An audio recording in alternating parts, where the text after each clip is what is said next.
অনেক সময় কিছু জড়তা থাকে আমাদের। ওই জড়তাটা আমার কাজের মধ্যে প্রকাশ পেয়ে যায়। ওপেন আপ, ওইটাই ভেঙে ফেলেন। ওই জড়তাটাকে ভেঙে ফেলেন। ওয়াও! তো মনে হয় তখনই কাজটা আরো বেশি আপনি স্বতঃস্ফূর্তভাবে করতে পারবেন। তবে হ্যাঁ, আপনি কি করছেন সেটা নিয়ে আপনাকে তৈরি থাকতে হবে। তো ঠিক আছে, আমি আজকে এই কাজটা করছি, ওই কাজটা আমি করব না, ওটা আমি ছেড়ে দিচ্ছি। হয়তো ওটা আমার জন্য তৈরি হয়নি। It's an opportunity cost for me, but it's okay. I will let it go. Next time I will do something better to prove that I'm not going to regret about it. সেই মাত্র 6 বছর এই ছোট্ট মানুষটি আমাকে এসে বলেছে, আব্বা মারা যাওয়ার পরে যেহেতু আমি বিদেশে ছিলাম, মন খারাপ করে বসে আছি, এসে বলছে, mamma don't be upset, I am here with you. তো এটা যে কিভাবে আমাকে ছুঁয়ে গিয়েছে আমি ওটা বোঝাতে পারবো না। বাবা মাকে আমরা যেন টেকেন ফর গ্রান্টেড একটা বিষয় চলে আসে। মাঝে মাঝে বোধহয় একটু বলা দরকার বাবা মাকে যে তোমাদেরকে ভালোবাসি, তোমাদের থেকে যা শিখেছি সেই শিক্ষাগুলো আমি সামনে যাওয়ার পথে এগিয়ে নিয়ে যেতে চাই। আমার পরবর্তী জেনারেশনকে সেটা পাস করেও দিতে চাই, যেন তারা সেই প্রিন্সিপাল নিয়ে বড় হয়।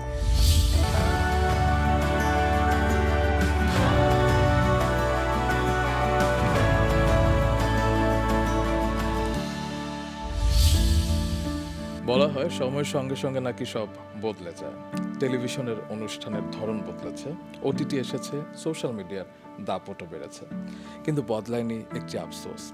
এই যেমন বিগত কয়েক বছর ধরে একটি শূন্যতা আমাদের আচ্ছন্ন করে রেখেছিল। আমরা ভীষণভাবে মিস করছিলাম একজন নান্দনিক উপস্থাপককে, যার মায়াবী হাসি মুখ, মার্জিত বাচনভঙ্গি, পরিশীলিত ব্যক্তিত্ব আমরা আজও ভুলতে পারিনি। আজ তিনি আমার স্পেশাল গেস্ট।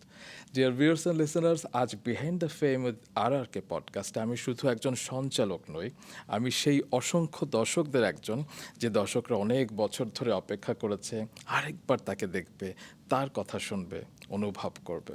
হ্যাঁ দর্শক, আজ অনেক দিন পর, অনেক অনেক দিন পর আমি যার দেখা পেয়েছি, তিনি এই প্রজন্মের উপস্থাপকদের অনুপ্রেরণা, আপনাদের ভীষণ কাছের মানুষ, Romana Malik Munmun. Oh my god, আমি কাকে দেখছি? Thank you so much for such a beautiful intro. আর আবারও একটা কথা আমি যে কথাটি সবসময় বলি, আবারও বলছি, ঢোকার সাথে সাথে যে ওয়ার্ম ওয়েলকামটা আমি পেয়েছি তার জন্য অনেক অনেক ধন্যবাদ। এই জিনিসটা খুব মিস করি। তাই মিস করেন? অবশ্যই। তো কবিরা তো বলেন যে সব অপেক্ষার একটা নির্দিষ্ট সৌন্দর্য থাকে। আমাদের অপেক্ষা তো অনেক দিন হয়ে গেছে, আপনার অপেক্ষার স্বাদটা আসলে কেমন ছিল?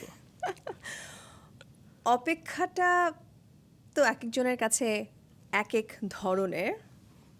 ক্ষণিকের অপেক্ষা হতে পারে, দীর্ঘ অপেক্ষা হতে পারে। এখন আমি কিন্তু এসেছি আপনাদের সামনে। তারপর তো আবার চলেই যাবেন, তো এসেছে বলে লাভকে। আসা যাওয়ার মধ্যেই থাকলাম, এটাও তো একটা সৌন্দর্য। আচ্ছা, একটু সিলেটি ভাষায় বলেন না, কেমন লেগেছে এতদিন পরে এই স্টুডিওতে আসতে পেরে? কারণ আমি এখন যেখানে বসে আছি, একদিন আপনি সেখানেই বসতেন। ও হ্যাঁ হ্যাঁ, একবারে কইলে খোয়া লাগবো যে আওয়ার ফরফরে এত সুন্দরভাবে আপনারা আমারে নিয়ে আনিছেন, আমার ভীষণ ভাল লাগছে। আর আমার মনে হয় এতটুকুই বাবা, ঠিক আছে। বিদেশে গেলে তো অনেকের বাংলা ভাষাতেই জং ধরে যায়, তা আপনি এখনো সিলেটি ভাষাকে ভেতরে এখনো রেখে দিয়েছেন। অবশ্যই, কারণ আব্বা আম্মা দুজনই সিলেট থেকে। বাসায় সিলেটি ভাষায় আমাদের কথোপকথন হতো, তার পাশাপাশি শুদ্ধ ভাষাও হয়েছে। তো যে কারণে কখনো ওই ট্রান্সলেশনে আমাদের প্রবলেম হয়নি। এমনকি অনেকে বলেছেন তোমাদের কথা শুনে মনে হয় না তোমরা সিলেটি। কিন্তু আব্বা আম্মা যে আমাদেরকে ওই আঞ্চলিক ভাষাটা শেখানোর চেষ্টা করেছেন এবং আমরা এটাকে ধারণ করতে পেরেছি। আমরা আমরা 3 বোন, সো 3 বোনে যে সুন্দরভাবে ধারণ করতে পেরেছি, এটা আব্বা আম্মাকে ধন্যবাদ জানাতে হবে সেই জন্য। এবং খুব গর্ব নিয়েই বলতে পারি আমি সিলেটি। তো সিলেটের অনেক দর্শক দেখছেন নিশ্চয়ই, আমার পরিবারের অনেকে আছেন সিলেটে। তো সবাইকে ভীষণ মিস করি। ঢাকায় এলে সুযোগ পেলে দেখা করার চেষ্টা করি, সব সময় সুযোগটা হয়ে ওঠে না। এক হচ্ছে আবহাওয়া, 2 হচ্ছে পরিবার, কারণ আমার মেয়ে এখন মাত্র ছোট, 6 বছর। ওনাকে আমি অবশ্য 1.5 বছরের সময় নিয়ে গিয়েছিলাম, সিলেট ঘুরিয়ে সিলেটে? এনেছি। বাহ। হ্যাঁ, আমার নানা বাড়ি, আমার মামাতো ভাই বোন সবাই ওখানে আছেন, তো সবার সাথে দেখা করিয়ে এনেছি। নৌকায় চড়েছেন তিনি। Wow wow. তো কিন্তু সবসময় ওই গরমের একটা বিষয় থাকে, ভয় থাকে যে আবার কোনো কারণে অসুস্থ হয়ে পড়ে কিনা, তখন ভেকেশনটা মাটি হয়ে যায়। তো চাইলেও সবসময় সিলেটে চলে যাওয়া যাচ্ছে না, কিন্তু সিলেটের সবাইকে মিস করি, সেটা বলতে চাইছি। অবশ্যই সিলেট এবং পুরো বাংলাদেশ ও আপনাকে হ্যাঁ মিস হ্যাঁ, করে। অবশ্যই। যেহেতু সিলেট নিয়ে কথা হচ্ছিল তাই সিলেটটা বলেছি আর কি। একদম। পাক্কা 1700 দিন পর আপনার সাথে দেখা, আপনি কি জানেন সেটা? 7 নভেম্বর 2021 আপনি আমাদের রাঙা সকাল অনুষ্ঠানে এসেছিলেন My এবং God. তারপরে 1700 দিন কেটে গেছে। 1700 দিনে তো অনেক অনেক গল্প জমে গেছে। একটি পডকাস্টে কিভাবে করব আমি? আপনার পডকাস্টগুলো খুবই সুন্দর এবং মনোযোগ দিয়ে শোনার মতো। তো আমার মনে হয় সব গল্পে চলে আসবে এর মধ্যে। এই যে আমি আপনাকে ডাকলাম কেন জানেন? আমি যে এই বছরে কত মেল পেয়েছি এবং কমেন্ট বক্সে কত কমেন্ট পেয়েছি যে রোমানা মালিক মুনমুনকে ডাকেন না কেন, কী সমস্যা আপনাদের? রোমানা মালিক মুনমুন কোথায় গেছে? মানে ওনাকে কি আপনারা ব্যান করেছেন? দর্শক দেখুন, একটু thanks then that Romana Malik Munmun আমাদের সামনে চলে এসেছে। আমার শেষ কাজ যেহেতু মাছরাঙার সাথে ছিল, একটি রিয়েলিটি শো, নাম বলেই দিই, সেরা রাঁধুনি।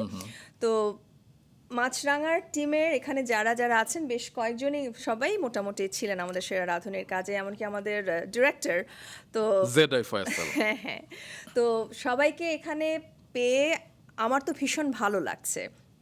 হয় না যে ওই লাস্ট কাজের কিছু কিছু স্মৃতি এখন মনে পড়ে যাচ্ছে। তো মাছরাঙা টিভির যারা দর্শক এই মুহূর্তে দেখছেন, রোমান ভাইকে আর আপনারা ওভাবে প্লিজ বলবেন না, তাহলে আমারও খারাপ লাগছে। আমি তো চাই আসতে, তো যখনই সুযোগ পাচ্ছি, যেহেতু ওখানে একটা ফুল টাইম জবের সাথে রিলেটেড আছি, ছুটি পেলেই চলে আসছি। বাহ, এটা ঠিক, কেউ কারো জায়গা নিতে পারে না। তবে আপনি কি জানেন যে আপনি যাবার পর যে শূন্যতা তৈরি হয়েছিল তা আজও পূর্ণ হয়নি? আমি এটার সাথে একমত নই।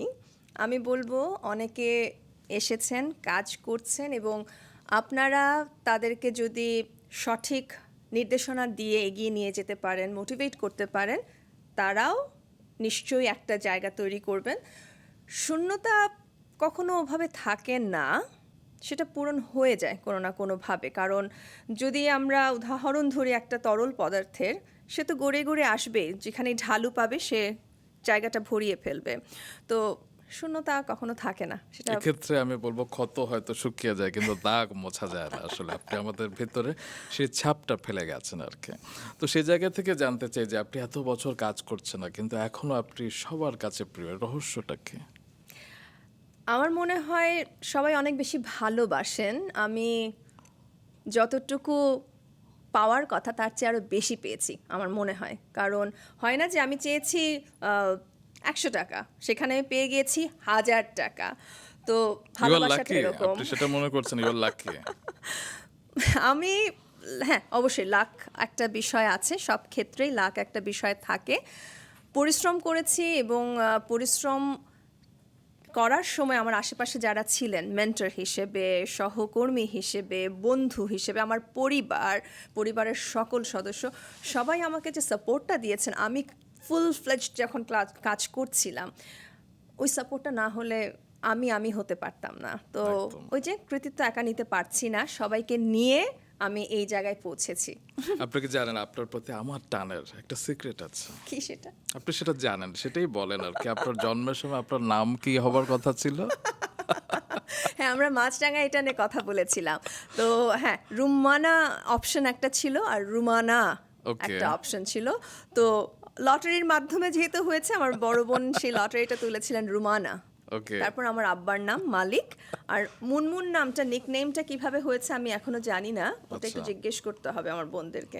আমার মনে হয় সেদিন দুটি চাঁদ উঠেছিল, একটি আকাশে একটি বাড়িতে। তো মন মন আমার মেয়ে, সে যখন 4 বছর বোধ হয়, তখন মামা মুন মুন, মানে she saw the moon in the sky, Okay. তো ওই মুন মুন মজা লেগেছে। বা মানে 4 বছরের আমার মেয়ে যে এটা ফিল করেছে, আমার তো ভালোই লাগলো। বাহ, আপনার সাথে কথা বলছেন আমি বারবার একটু ডিস্ট্র্যাক্ট হচ্ছি কারণ আমার বারবার নস্টালজিয়া আমি হারিয়ে যাচ্ছে। কারণ আমার স্ক্রিপ্টে আপনার অনেকগুলো প্রোগ্রাম হয়েছিল, হ্যাঁ, স্টার নাইট হ্যাঁ। বলেন, কেমিস্ট্রি বলেন, এবং কত শত স্মৃতি আপনার সাথে আমি মেরিল প্রথম আলো পুরস্কার অনুষ্ঠানে রেড কার্পেট হোস্টিং করেছে 2011 সালে। আপনি আমার লেখা স্ক্রিপ্টে আপনি অভিনয় করেছিলেন সেটা পূর্ণদৈর্ঘ্য বাংলা নাটক ছিল। আমাদের এই মাছরাঙা প্রচার হয়েছিল হিয়ার মাঝে লুকিয়ে, আপনি মোটু পাত্র নাটকে অভিনয় করেছিলেন। তো সেই সব স্মৃতি মনে পড়ে? অবশ্যই মনে পড়ে এবং আমার সৌভাগ্য হয়েছে যে আপনার স্ক্রিপ্টে আমি শো হোস্টিং করেছি এবং অভিনয় করারও সুযোগ হয়েছে। তো একটা কথা না বললে পারি না যে যেহেতু আমি অ্যাঙ্করিংটাকে আরও বেশি বোধহয় স্বাচ্ছন্দ্য বোধ করি, আপনার এত চমৎকার চমৎকার স্ক্রিপ্টে কাজ করতে পেরেছে আমার ভালো লাগার জায়গাটা ওখানে যে ওখান থেকে আমি অনেক কিছু শিখেছি। It's not that I just read out the lines from your script. I really felt it যে আপনি যেভাবে লিখেছেন ওই অনুভূতিটা আমার মধ্যে আমি ধারণ করার চেষ্টা করেছি এবং সেভাবে আমি ডেলিভার করার চেষ্টা করেছি। আশা করি আপনি পছন্দ করেছেন। ওফ, পছন্দ মানে এতটাই পছন্দ, ভুলতে পারি না এখন। আপনার সাথে আরো বেশ পার্সোনাল মেমোরি আছে, যেমন আমার বিয়েতে আপনি পাশে ছিলেন হ্যাঁ, আমার সৌভাগ্য হয়েছে আপনার বিয়েতে থাকার। এবং আপনার বিয়েতে আমি পাশে ছিলাম। হ্যাঁ হ্যাঁ, এখন মানুষজন কিন্তু শুধু এই লাইনটুকু দিয়ে ভাইরাল করে ফেলতে পারে। একটু মানে আমার স্ত্রীর সাথে বিয়েতে আপনি পাশে ছিলেন, আপনার হাজবেন্ডের সাথে আপনার বিয়েতে আমি পাশে ছিলাম। তো সেখানে তারপরও মনে হয় যে আপনি এত দূরে গেছেন, চোখের আড়াল তো মনের আড়াল বলে না, কিন্তু আপনি আড়ালে যেতে পারলেন না কেন? তার একটা কারণ হচ্ছে আমার সামনে যে চমৎকার একজন মানুষ বসে আছেন, তার মেমোরি অনেক ভালো। তিনি আমার বার্থডেতে উইশ করেন, আমার বিবাহ বার্ষিকীতে উইশ করেন এবং আমিও চেষ্টা করি বিভিন্ন ওকেশন, ঈদ হোক, নববর্ষ হোক, তাকে একদম। শুভেচ্ছা বিনিময়টা করার। তো সেই কারণে আপনি ভুলতে পারেননি। একদম, আপনার জন্মদিন এবং অ্যানিভার্সারি ভোলার কথা না, দুটি 14 তারিখে। একটি 14 মে, একটি 14 ফেব্রুয়ারি। পারফেক্ট।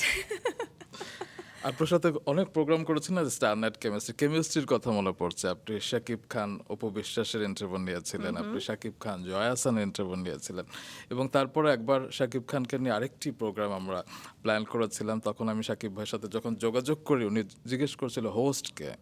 আমি বললাম যে এবার মন নেই। বলে কেন নেই? She is the best. কেন, ওকে ডাকো। আমি বলো ও তো নাই। তো আপনি এটাকে কিভাবে দেখেন যে এখনো অনেক গেস্ট, অনেক শিল্পীরা আপনাকে চায় কিংবা আপনাকে স্মরণ করে, আপনাকে মিস করে?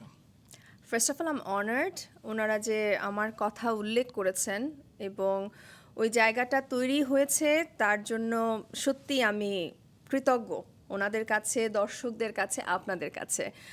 ওই শোগুলো আমাকে না দিলে আমার সে অভিজ্ঞতাটা হতো না। তো শোগুলোর জন্য ধন্যবাদ।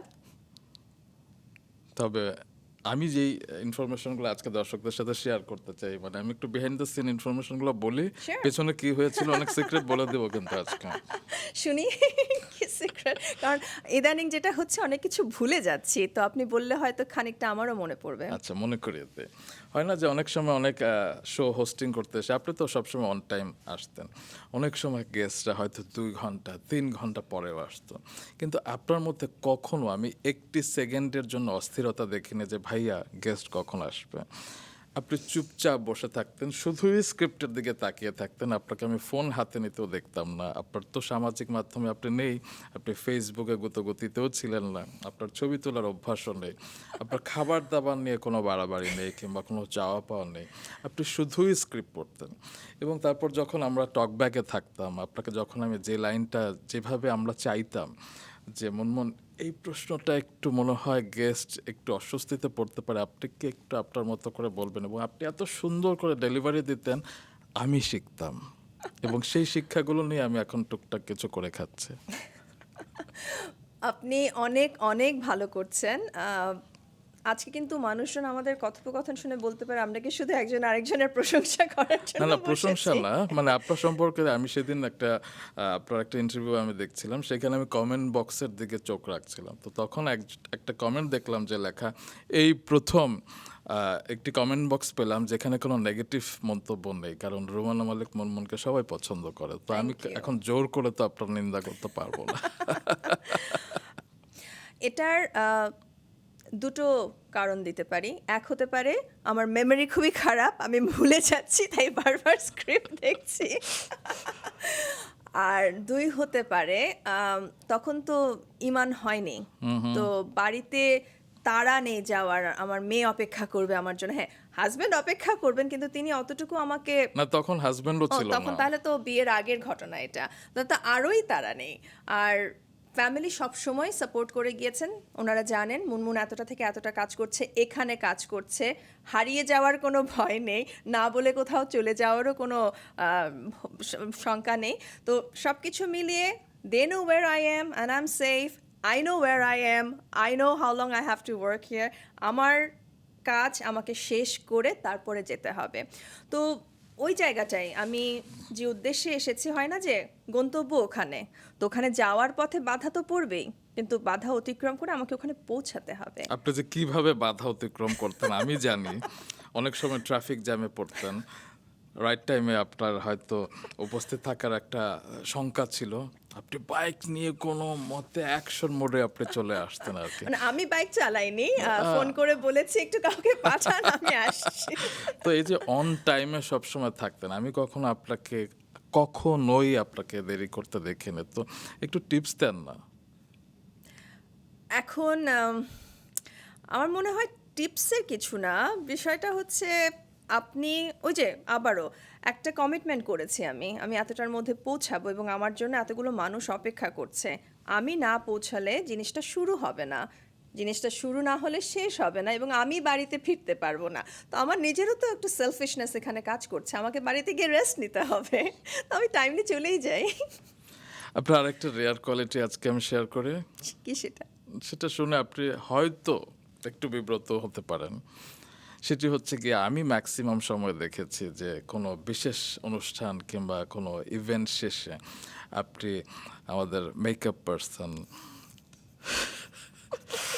প্রোডাকশনের সাথে যারা যুক্ত আছেন কিংবা আমাদের সিকিউরিটির, আপনি যাদেরকেই পান, আপনি খুব লজ্জার সাথে খুব অনুনয় বিনয় করে তার হাতের মুঠোর ভিতরে আপনার ভালোবাসা, টাকা আপনি দিয়ে দেন, এবং আপনি আপনি হয়তো তারপর গাড়িতে উঠে চলে যান, কিন্তু আমি তাদের চোখে যেই কৃতজ্ঞতা দেখি, হয়তো সেই টাকাটা কিছুই না তাদের জন্য, কিন্তু আপনি যে তাদেরকে সম্মান দিলেন, আমি আমাদের জাহাঙ্গীর কামরুলের চোখে ও পানিও হ্যাঁ, হ্যাঁ। দেখেছিলাম। ওটা কিছুই না, ভাইয়ারা এতটা আমাদের জন্য করেন, সেই তুলনায় এটা কিছুই না। সে রেয়ার কোয়ালিটি আসলে যদি আমাদের সবার থাকতো তাহলে বোধহয় আরো ভালো হতো, কারণ আমরা সবাই মিলেই তো আসলে একটা ফ্যামিলি। হ্যাঁ, কিন্তু আপনি তো আমাকে ইমোশনাল করে দিলেন, এখন বাকি পুরো শটে আপনি আমাকে দেখবেন চোখে পানি। কোনো অসুবিধা নাই, কারণ আপন মানুষরা, দর্শক, আমি, আপনি সবাই মিলে তো একটা পরিবার, তাই না? তো অবশ্যই। আমরা আমাদের অনুভূতি শেয়ার করতে গিয়ে তো একটু আবেগী হয়ে যেতেই পারে।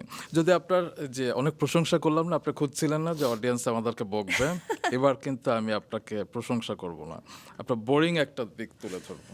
আচ্ছা, হ্যাঁ, শুনি। ইউ আর সো বোরিং, মানে আপনাকে আমি যখনই দেখেছি আপনি শুধুই কাজ নিয়ে থাকেন, আপনি কোনো গসিপিংয়ে নাই, কোনো বেচিংয়ে নাই, এবং যখনই কেউ বলতে আসে আপনি নির্লিপ্তভাবে তাকিয়ে থাকেন কিংবা কোনোভাবে অংশ নেন না। তারপর কখনো কি মনে হয় না যে একটু আমি রেবেল হয়ে যাই, একটু আমি ফান করি, একটু আমি নিয়মের বাইরে যাই, কখনো একটু হলেও দেরিতে যাই? মানে আপনার কাছে মনে হয় না যে এত পারফেক্ট থাকাটা অনেক সময় বোরিং লাগে না? আমি ফান করি না, এটা ভুল। আমি আমার পরিবারের সাথে যখন থাকি তখন একদম ডিফারেন্ট মুনমুন হয়ে যায় তাই বলবো না, কিন্তু আনন্দ হয়, সেখানেও এক ধরনের আনন্দ হয়। আমি সুইমিং খুব পছন্দ করি, তো পানিতে নামলে বোধহয় আমি একটা অন্য জগতে চলে যাই, যেটা Okay. মানে আমার নিজস্ব একটা জগতে আমি চলে যাই। তো সাঁতার যে কাটতে পারি খুব ভালো সেটা না, কিন্তু Okay. আমাকে সুইমিং পুল পর্যন্তই আমার দৌড়, এর বেশি আর আমি যেতে পারবো না। আর তো ফান না, ওটা ভুল হবে বলা। আমি এনজয় করি, আমি ট্রাভেল করতে এনজয় করি। আমার বন্ধুরা, কাছের মানুষ কাছে একসাথে হলে সেখানে আনন্দ করতে পছন্দ করি। এখন বোরিং না, একটু ভাবতে হবে আর মানে আপনি কিভাবে কি আমার কখনোই, আপনার কোনো সার্কেল নেই যেখানে আপনি একটু গসিপিং করবেন? একদম যে নেই তা না, ওকে, তা আছে, কানাডায় তার আছে। মানে আপনি মানুষ। কানাডায় আছে। আচ্ছা, তো হ্যাঁ, আছে। ওকে। বন্ধুরা যারা আছেন ওখানে, ওনারা আছেন বলে এখনো আমরা বাড়িকে মিস করি না, ওটা বলবো না। বাংলাদেশকে সবসময় মিস করব, পরিবারকে সবসময় মিস করব, বাট দেয়ার যে কারণে আমরা এখনো বেঁচে আছি হয়তো। বাহ। তো উপস্থাপনা নিয়ে কথা বলি। উপস্থাপনা হচ্ছে গিয়ে হয় না যে শুধু স্ক্রিপ্ট তো পড়া না, উপস্থাপনা হচ্ছে একটা শিল্প, যেটা আসলে কয়েকজন শিল্পী আরো অনেক উচ্চতায় পৌঁছে নিয়ে গেছে, তাদের মধ্যে আপনি ও একজন বাপরে। সুনিপুণ শিল্পী আর কি। কারণ আমরা আপনার বিবিসি জানালার অনুষ্ঠানগুলো দেখতাম, মুগ্ধ হয়ে দেখতাম। আমরা সেরা রাঁধুনির পর্বগুলো এখনো দেখি, যখন আপনি করেছিলেন আমি দীর্ঘ 8 বছর আপনি করেছিলেন, সেটি আমরা দেখেছিলাম। মেরিল, প্রথম আলো সহ আরো আরো অনেক কিছুতেই সাথে আপনি লাক্স চ্যানেলে সুপারস্টারের কথা কিভাবে ভুলি, আসলে পরপর 4 বার আপনি আরো করেছিলেন। বেশি হবে। বেশি, বাহ বাহ। তো এই যে আপনি উপস্থাপনা করেছেন দীর্ঘ সময় ধরে, এখনো আপনাকে মিস করে, আপনার কি মনে হয় মানে বিনয়ে ঝেড়ে ফেলে আপনি একটু বলুন তো আপনার কোন গুণগুলো আপনাকে এত জনপ্রিয় করেছে? আমার মনে হয় প্রতিনিয়ত আমি এক একটা প্রজেক্টের সাথে নিজেকে ইনভলভ করেছি। আপনি বিবিসি জানালার কথা প্রথমে বলেছেন। একটা বাইরের দল, মানে আমাদের ডিরেক্টর, প্রোডাকশন ম্যানেজার যারা ছিলেন সবাই ইউকে থেকে। তো ওই দল থেকে অনেক কিছু শেখার ছিল। হ্যাঁ, আমাদের বাংলাদেশের সাইড থেকে অনেকে ছিলেন। একটা যে টিম ওয়ার্ক কী পরিমাণের থারালি হতে পারে সেটা ওখান থেকে শিখেছি। লাক্স করার সময় পার্টিসিপেন্ট হিসেবে এক ধরনের গ্রুমিং পেয়েছি। যারা যারা অর্গানাইজার ছিলেন, যারা যারা আমাদের টেক কেয়ার করতেন, তুপাপার কথা চলে আসে, জিয়া দাদার কথা চলে আসে, এবং পরবর্তীতে যখন উপস্থাপনার দায়িত্বটা আমাকে দেয়া হলো, স্বাভাবিকভাবে নেভিল ভাই এবং সাকিব ভাইয়ের কথা চলে আসবে। ওনাদের মেন্টরিংটা আমাকে হেল্প করেছে উপস্থাপক হয়ে নিজেকে প্রেজেন্ট করায়। ওখানেও যে একটা ড্রামা তৈরি করা যায় একটা রিয়েলিটি শোতে, ওটা ওনাদের কাছ থেকে শিখেছি, যেটা পরবর্তীতে সেরা রাঁধুনিতে আমি চেষ্টা করেছি নিয়ে আসার। আমার খুব মজা লাগতো যখন রেজাল্টটা দিতাম সেরা রাঁধুনিতে। ডিরেক্টরও জানেন না আমি কি করব। আমাদের প্যানেলে যে বিচারক ছিলেন, ওনারা তো রেজাল্ট দিয়ে দিয়েছেন, কিন্তু ওনারা বুঝছেন না আমি কোন দিকে আগাচ্ছি কথা। তো এই জিনিসগুলো শিখতে পেরেছি, এরকম মেন্টরদেরকে আমি আমার প্রত্যেকটা প্রজেক্টে পেয়েছি। এটা আমার কাছে একটা বড় পাওয়া। আর এই শেখার বিষয়গুলোকে পরবর্তীতে বিভিন্ন প্রজেক্টে কাজে লাগানো। কারণ আজকে আমি একটা নতুন কাজ শুরু করলাম, হয়তো আমার সাথে যারা কাজ করছেন তারা অতটা অভিজ্ঞ না, আমার কাছ থেকে তারাও তো শিখছেন। তো এটা কিছুটা ওই রেলে রেসের মতো হয়ে যাচ্ছে যে আমি আমার স্কিলগুলো, আমার জ্ঞানগুলো পাস করে দিচ্ছি নতুন প্রজন্মকে বা আমার পারিপার্শ্বিক আরও যারা যারা কাজ করছেন তাদেরকে। এটা আস্তে আস্তে একজন থেকে আরেকজনের কাছে যাবে, এটাই স্বাভাবিক। তো আমার ভালো লাগার জায়গাগুলো হচ্ছে আমি যখনই যেখানে যেটা পেরেছি শিখতে, আমি শেখার চেষ্টা করেছি, সেটাকে নিজের মধ্যে ধারণ করার চেষ্টা করেছি। Not that I just held it to my self, I tried to spread it around. আমি আজকে এখানে বসেছি সেগুলোই ধারণ করতে আপনার কাছ থেকে, মানে এই সুযোগ কে ছাড়ে। আমি আজকে মাস্টার ক্লাস করতে বসেছি, বাপরে। কারণ আমি কিছুদিন আগে নিমকোতে ক্লাস নিয়েছিলাম, আমার সৌভাগ্য হ্যাঁ। হয়েছিল, এবং সেখানে আমি প্রশ্ন করেছিলাম যে আপনাদের প্রিয় উপস্থাপককে বাংলাদেশে। তো প্রত্যেকটা স্টুডেন্ট যে 3 জনের নাম বলেছে, মানে প্রত্যেকে বলেছিলাম 3 জনের নাম বলতে, কমন নাম ছিল রুমানা মালিক ওরে মুন্না। বাপরে, আমার সৌভাগ্য তাহলে। তো আপনার কাছ থেকে আজকে আমি শিখতে চাই যে সুন্দর করে কথা বলা, আপনি আপনি কিভাবে শিখেছেন, এবং এই যে পরিমিত বোধ, কিংবা হয় না আপনি যখন বাংলা উচ্চারণে কথা বলেন বাংলাটাই বলেন, বাংলিশ না, আবার ইংরেজি যখন বলেন ইংরেজিটাই বলেন, বাংলিশ না, কিভাবে রপ্ত করেছেন? আমার মনে হয় এটা বাড়ি থেকেই তৈরি হয়ে গেছে। ওই যে আব্বা আম্মা আমাদেরকে কিন্তু আঞ্চলিক ভাষাও শিখিয়েছেন, আবার শুদ্ধ ভাষায় কথা বলাও শিখিয়েছেন। কখনো এমন হয়নি এই এভাবে বলো ওভাবে বলো, ওটা না। ওনারাও বলেছেন, আমরাও তার সাথে সাথে বলেছি। তো কখনো ওই ইমব্যালেন্স হওয়ার সুযোগ হয়নি। আমার 2 বোন প্রচুর বই পড়তেন, বাংলা বই। ওনাদের কাছ থেকে বই পড়ার যে আনন্দটা সেটা শিখেছি। এমন হতো যে স্কুলে বাংলায় এসে যখন লিখতাম, আমি আমার বই পড়ার জগৎটা থেকে নিয়ে এসেগুলো লিখতাম। তো তখন বাংলা টিচারও আমাকে খুব পছন্দ করতেন। ওনাদেরকে রেসপেক্ট জানাই যে ওনাদেরকে শিক্ষক হিসেবে স্কুলে পেয়েছি, এবং ওনাদের ওই ভালোবাসা ওটা আমাকে ইন্সপায়ার করেছে নিজের পড়াশোনাটাকে সুন্দরভাবে এগিয়ে নিয়ে যেতে। আর আপনি বলছিলেন ইংলিশের ক্ষেত্রে, আমি ইংলিশ অত ভালো পারি না, চেষ্টা করি। যেহেতু ইংলিশ আমার মাতৃভাষা না, আমি জানি ওখানে আমার ভুল থাকবে, উচ্চারণে ভুল থাকবে, হয়তো গ্রামারেও ভুল থাকবে, অস্বাভাবিক কিছু না। আমরা যখন বিদেশে মানে এখন যেহেতু দীর্ঘ সময় ধরে বাংলাদেশের বাইরে আছি, ওখানে তো অনেক ভাষাভাষীর মানুষ রয়েছেন, তারা সবাই ইংলিশ একদম শুদ্ধভাবে বলেন না এবং ওটা নিয়ে কেউ কোনো কটূক্তি বদার করেন করেন না। না। হ্যাঁ, আমার জাস্ট ইংলিশটা হচ্ছে কমিউনিকেশনের জন্য। As long as I can communicate my thoughts, my work is ডান।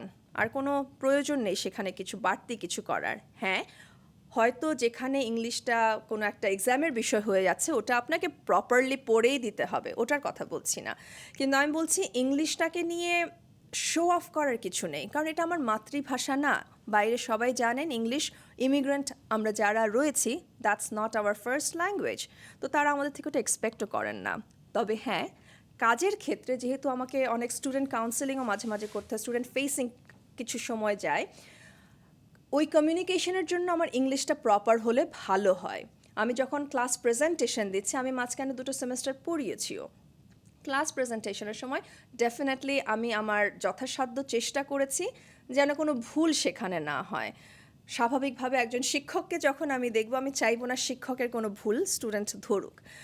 আম, ওই জায়গাগুলো আবার ডিফারেন্ট বিষয়, তখন আমাকে আমার দক্ষতা সেভাবে নিয়ে প্রস্তুতি নিয়ে প্রেজেন্ট হতে হবে।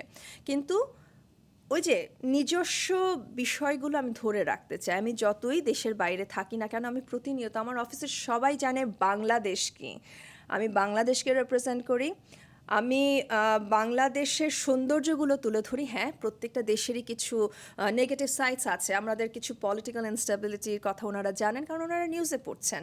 আমি তো ওটা আর ঢেকে রাখতে পারছি না। কিন্তু ওগুলো না দেখিয়ে আমি চেষ্টা করি বাংলাদেশের সৌন্দর্যগুলো তাদের সামনে তুলে ধরতে।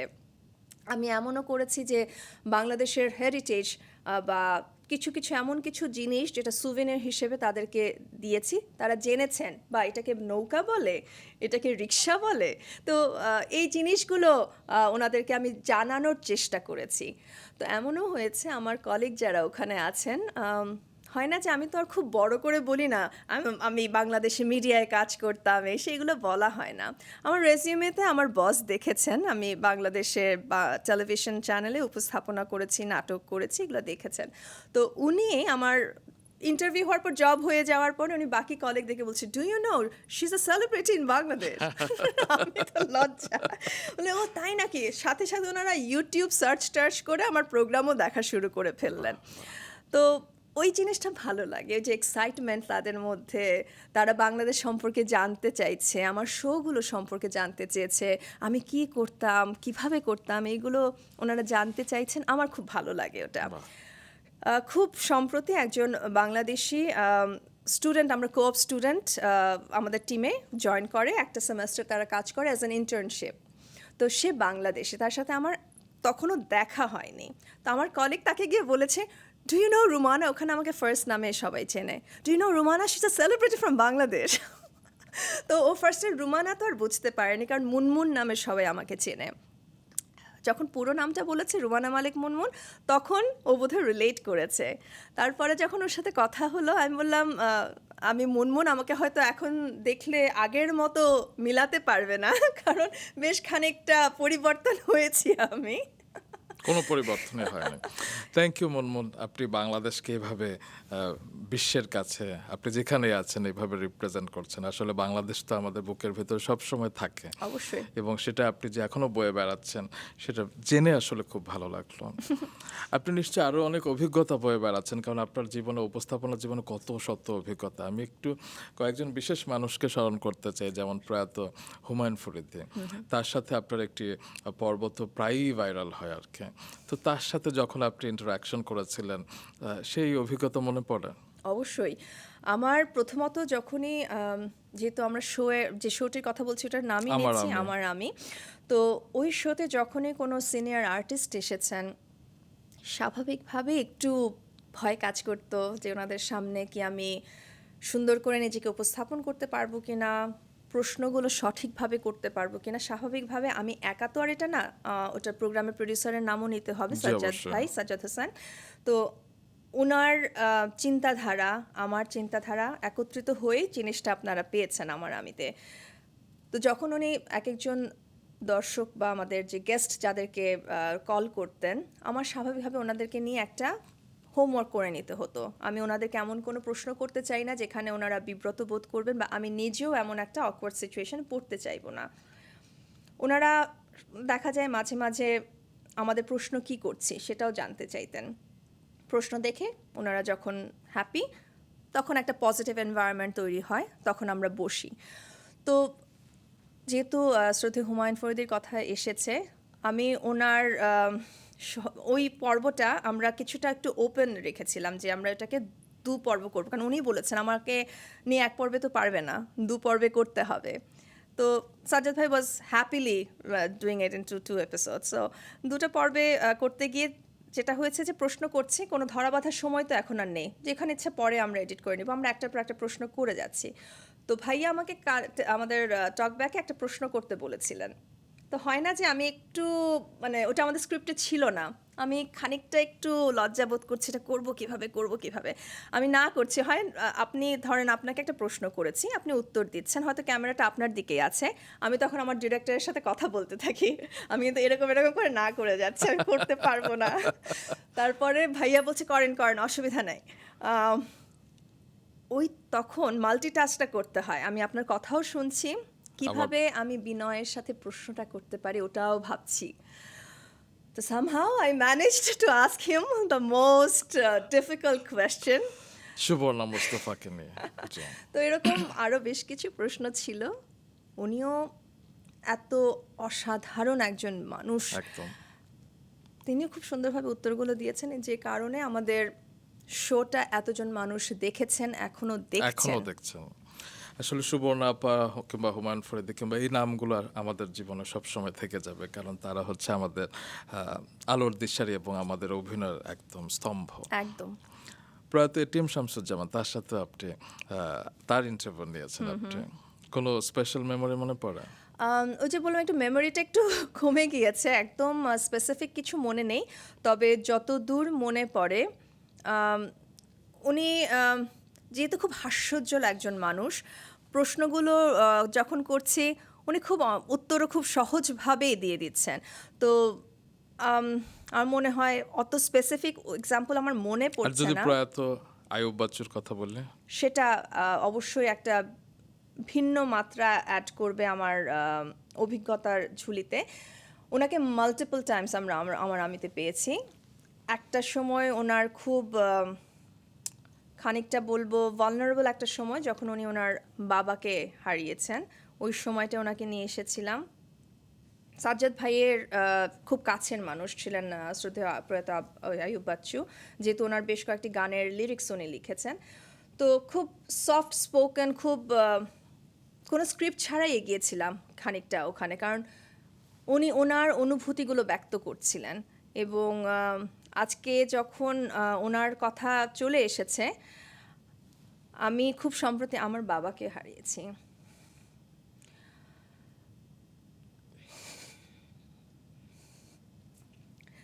কবে? খুবই সম্প্রতি। এবং আমি আসলে বিষয়টা জানতাম না, সো সরি। একদমই। নিশ্চয়ই তিনি যেখানে আছেন অবশ্যই ভালো আছেন। Thank you. আব্বা বা আমাদের বাবা একটা বিশাল জায়গা জুড়ে থাকেন আমাদের।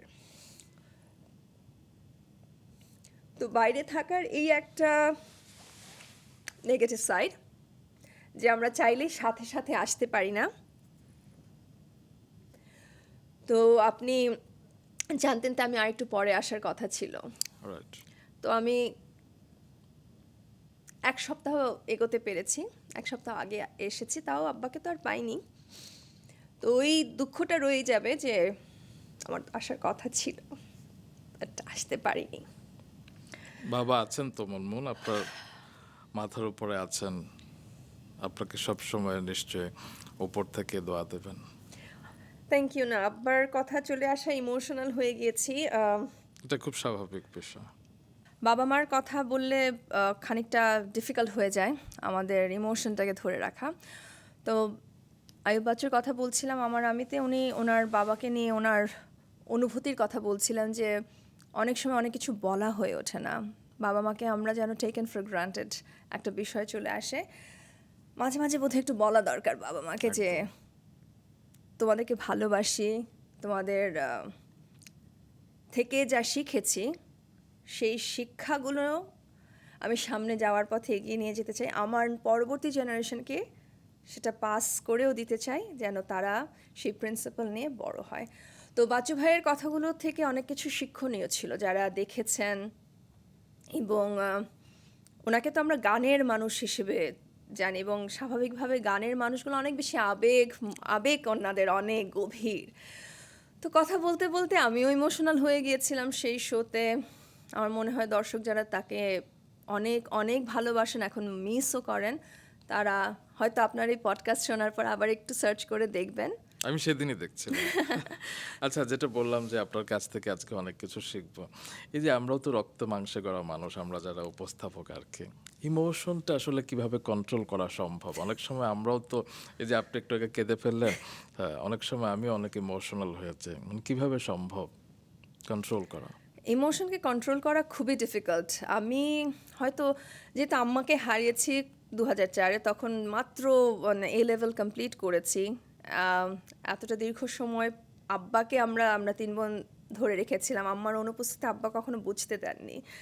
তো হয়তো এই কারণে আরও বেশি ইমোশনাল হয়ে গেছি এখন। কন্ট্রোল করা ডিফিকাল্ট এমন যদি হয় যে আপনার ডিরেক্টর যিনি আছেন শোর, তিনি আপনাকে আপনার ইমোশনটা প্রকাশ করতে বাধা না দেন, ইমোশনটা এক্সপ্রেস করেই ফেলুন, অসুবিধা তো নেই। ওকে, তবে হ্যাঁ, the show has to go on as a performer, that's what we have been taught. But আমি এক্ষেত্রে অনেক প্রিভিলেজড, কারণ আমার কানে টক ব্যাক নেই। তো আপনার এটা একটা সুযোগ অবশ্যই যে আপনি আপনার মতো করে যা ইচ্ছে করতে পারেন, তবে আমি নিশ্চিত আপনি যা ইচ্ছে করবেন না, কারণ আপনি একদমই আপনার না। বাউন্ডারিটাও জানেন। তো অবশ্যই। একটা কাজের মধ্যে সবসময় একটা লিমিটেশন রাখা দরকার যে আমি কতটুকু যাব। অবশ্যই আমি আমার আবেগকে আটকে রেখে দিব না, আবেগের প্রকাশ হবে, সেই প্রকাশ মাধ্যমটা কেমন হবে সেটা আপনার উপর। ওকে, তো এই প্রজন্মের উপস্থাপকদের উদ্দেশ্যে আপনার তো আজকে অনেক কিছু বলতে হবে, কারণ তারা আজকে এই প্রোগ্রামটা দেখছে, পডকাস্টটা দেখছে অনেক কিছু শেখার জন্য। হয় না যে অনেক সময় আজকাল যেটা শোনা যায় ভিউ কালচার, ভিউয়ের জন্য অনেক শো করতে হয়, অনেক উপস্থাপকরা আসলে সেই জায়গায় ঢুকে পড়ছে, ভিউ বাণিজ্যে ঢুকে পড়ছে, আবার সেক্ষেত্রে অনেকে অপারগতার কারণেই ঢুকে পড়ছে, কারণ চ্যানেলের প্রেশার থাকে, প্রডিউসারদের প্রেশার থাকে। তা আপনার কাছে কোনটা বেশি গুরুত্বপূর্ণ, কন্টেন্ট দিয়ে দর্শকদের মন জয় করা নাকি সেন্সেশন দিয়ে ভিউ বাড়ানো? অবশ্যই কন্টেন্ট আমার কাছে, কারণ আমি বিদেশে থাকা অবস্থায় আমাকে অনেকে বলছিলেন যে why don't you start your own podcast, যেটা খুব সহজে বাড়িতে বসেই তুমি করে ফেলতে পারো, ইউটিউব চ্যানেল হাতের মুঠোয়। আমিও সেটাই ভাবছিলাম, করছেন না কেন? ওই যে আপনি প্রশ্নটা করলেন, উত্তরটা ওখানেই। আমি করলে রিসার্চ বেসড কন্টেন্ট ক্রিয়েট করতে চাই যেটা মানুষের কাজে লাগবে, শুধু সেন্সেশনের জন্য আমি করতে চাইছি না, আমি স্ক্রিনে থাকার জন্য থাকতে চাইছেন না? চাইছি না। আমি এমন কিছু দিতে চাই। আজকে আপনি শ্রদ্ধেয় হুমায়ুন ফরিদের ইন্টারভিউর কথা বলেছেন, এটিএম শামসুজ্জামানের কথা বলেছেন, আয়ুব বাচ্চুর কথা বলেছেন, কেন? Because it touched your heart, I want to do that through out as long as I work. তো কাজ করলে পরিপূর্ণভাবে করতে চাই, কোয়ালিটি ওয়ার্ক করতে চাই। এই কোয়ালিটির কারণেই দেখা যায় যে বিদেশের সব প্রোগ্রাম করছি না, খানিকটা নিজেকে একটু আমি নিভৃতে রাখতেই পছন্দ করি, কিন্তু সামহাও কেউ না কেউ আমাকে পেয়ে গেছেন। তো মুনমুন আপনি ক্যানাডায়, আমরা তো জানি না, একটা ইভেন্ট আছে সামনে, আপনি প্লিজ করেন। তো এই যে ভালো লাগার কাজগুলো যখন কেউ ডাকেন করার জন্য, অবশ্যই একটা রেমুনারেশনেরও বিষয় থাকে ওখানে, তো ওটা প্রফেশনালি হ্যান্ডেল করলে আমার জন্য সুবিধা হয়। তো ওটা ধরে রেখে যখন আমি ফিল করি যে না, কাজটা গুছানো হবে, কাজটার মধ্যে কোয়ালিটি নিয়ে কম্প্রোমাইজ হবে না, তখনই ওই ইভেন্টটা করি। তো সেটা করতে গিয়ে অনেকের সাথে পরিচয় হয়েছে কানাডায়, যারা বাংলাদেশে আমার সাথে কাজ করেছেন, ওখানে এখন তারা স্থায়ীভাবে বসবাস করছেন এবং তারা চেষ্টা করছেন তাদের যে এক্সপিরিয়েন্স বাংলাদেশে ওটাই ওখানে কাজে লাগাতে। তো আমার সৌভাগ্য হয়েছে আমাদের দেশ থেকে আমাদের স্বনামখ্যাত বেশ কয়েকজন সঙ্গীত শিল্পীদেরকে তারা আমন্ত্রণ জানিয়েছেন এবং সেই কনসার্টগুলো আমি উপস্থাপনা করার সুযোগ পেয়েছি। ভালো লাগার কাজের মধ্যে একটা না বললেই নয়, তো সেখানে সামিনা আপা আর শুভ্রদাকে ইনভাইট করা হয়েছিল। তো ওই প্রোগ্রামগুলো যারা আয়োজন করেন তাদের নিজস্ব কিছু বিষয় থাকে, অনেক সময় মেসি হয়ে যায় প্রোগ্রামগুলো, কিন্তু আমি থাকলে যেটা হয় আমি খানিকটা কন্ট্রোল করার চেষ্টা করি যাতে প্রোগ্রামটা একদম পড়ে না যায়, দর্শক যেন বিরক্ত হয়ে না চলে যায়। Somehow I manage the first part, ওনাদের অংশটুকু। তারপর যখন সামিনা আপা শুভ্রতা এসেছেন তখন তো এটা আমার মানুষ। সামিনা আপা এসে একটা হাক দিলেন স্টেজের মধ্যে, মুনমুন এতদিন পরে তোমার সাথে দেখা, তো এই ভালোবাসাটাই আমি মিস করি। কিন্তু ওনাদেরকে যেহেতু আসবেন আমি শুনেছি, আমি ওনাদের কাছে চলে গিয়েছি। অনুষ্ঠান শেষে আমাদের বিটিভির স্বনামখ্যাত news presenter, English news present করতেন আমাদের শ্রদ্ধেয় আসমা আহমেদ আপা। এখন তিনি প্রবাসে। হ্যাঁ, তিনি ওনার ফেসবুক পেজে একটা পোস্ট দিয়েছিলেন যে খুব সুন্দর করে উনি লিখেছেন, আমার সবগুলো শব্দ এখন মনে নেই, যে একজন প্রফেশনাল সঞ্চালক যে তাকে দেখলে বোঝা যায়। তো এটা আবার আমাকে শেয়ার করেছেন আরও একজন আমার পরিচিত, যেহেতু আমি ফেসবুকে নেই আমার কাছে তো আসবে না, আমার বড় বোন পাঠিয়েছেন আমাকে, আমার ওই পরিচিত উনিও পাঠিয়েছেন। তো আসমা আপাকে আমি একটু ধন্যবাদ জানাতে চাই, কারণ ওনার সাথে আমার সৌভাগ্য হয়নি সরাসরি কথা বলার, যে এই ছোট্ট একটা কথা আমাকে অনেক অনেক কিছু দিয়ে দিয়েছে। বাহ, চমৎকার। উপস্থাপনা করতে গিয়ে আপনি কি এমন কোনো গোল্ডেন রুল শিখেছিলেন, যা কোনো নিয়ম যেটি আপনি কখনো ভাঙেননি? আরেকটা প্রশ্ন, এই প্রজন্মের উপস্থাপকদের বলেন প্লিজ এবার তোমরা একটু ভাঙো, কোন নিয়মটা? গোল্ডেন রুল বলতে কি তেমন কিছু আছে? আমি যখন কাজ করতাম পুরোপুরি কাজে নিবিষ্ট থাকতাম। আমি কি শব্দটা ঠিক ব্যবহার করেছি? হ্যাঁ হ্যাঁ, একদম। আমার কাজ মানে কাজ, আমি আর অন্য কিছু নিয়ে ভাবছি না তখন। এমনও হয়েছে আমাদের লাক্সের শুটিং রাত 3টা পর্যন্ত হয়েছে, ঠান্ডা লাগছে কিন্তু, কারণ আমাদের টায়ার ছিল সেই গ্ল্যামারাস টায়ার পরে ঠান্ডার মধ্যে খানিকটা দাঁড়ানো, কিন্তু আমাকে তো আমার কাজ ডেলিভার দিতে হবে। তো শুধু আমি একা না, আমাদের পার্টিসিপেন্টস যারা আছেন তারাও একই পরিস্থিতিতে। তো সব কিছু মিলেও সেরা রাঁধুনির কথাও বলতে হবে, ফয়সালায় আছে, সেটাও রাত হয়েছে, কিন্তু আমাদের কাজ তো আমাদেরকে শেষ করে যেতে হবে, ওই দিনের কাজটা দিনে শেষ করতে হবে। তো গোল্ডেন রুল একটাই, কাজটা সাকসেসফুলি শেষ করতে হবে, আমার গন্তব্যে আমাকে পৌঁছাতে হবে। তো এই গোল্ডেন রুলটা সবসময় ছিল।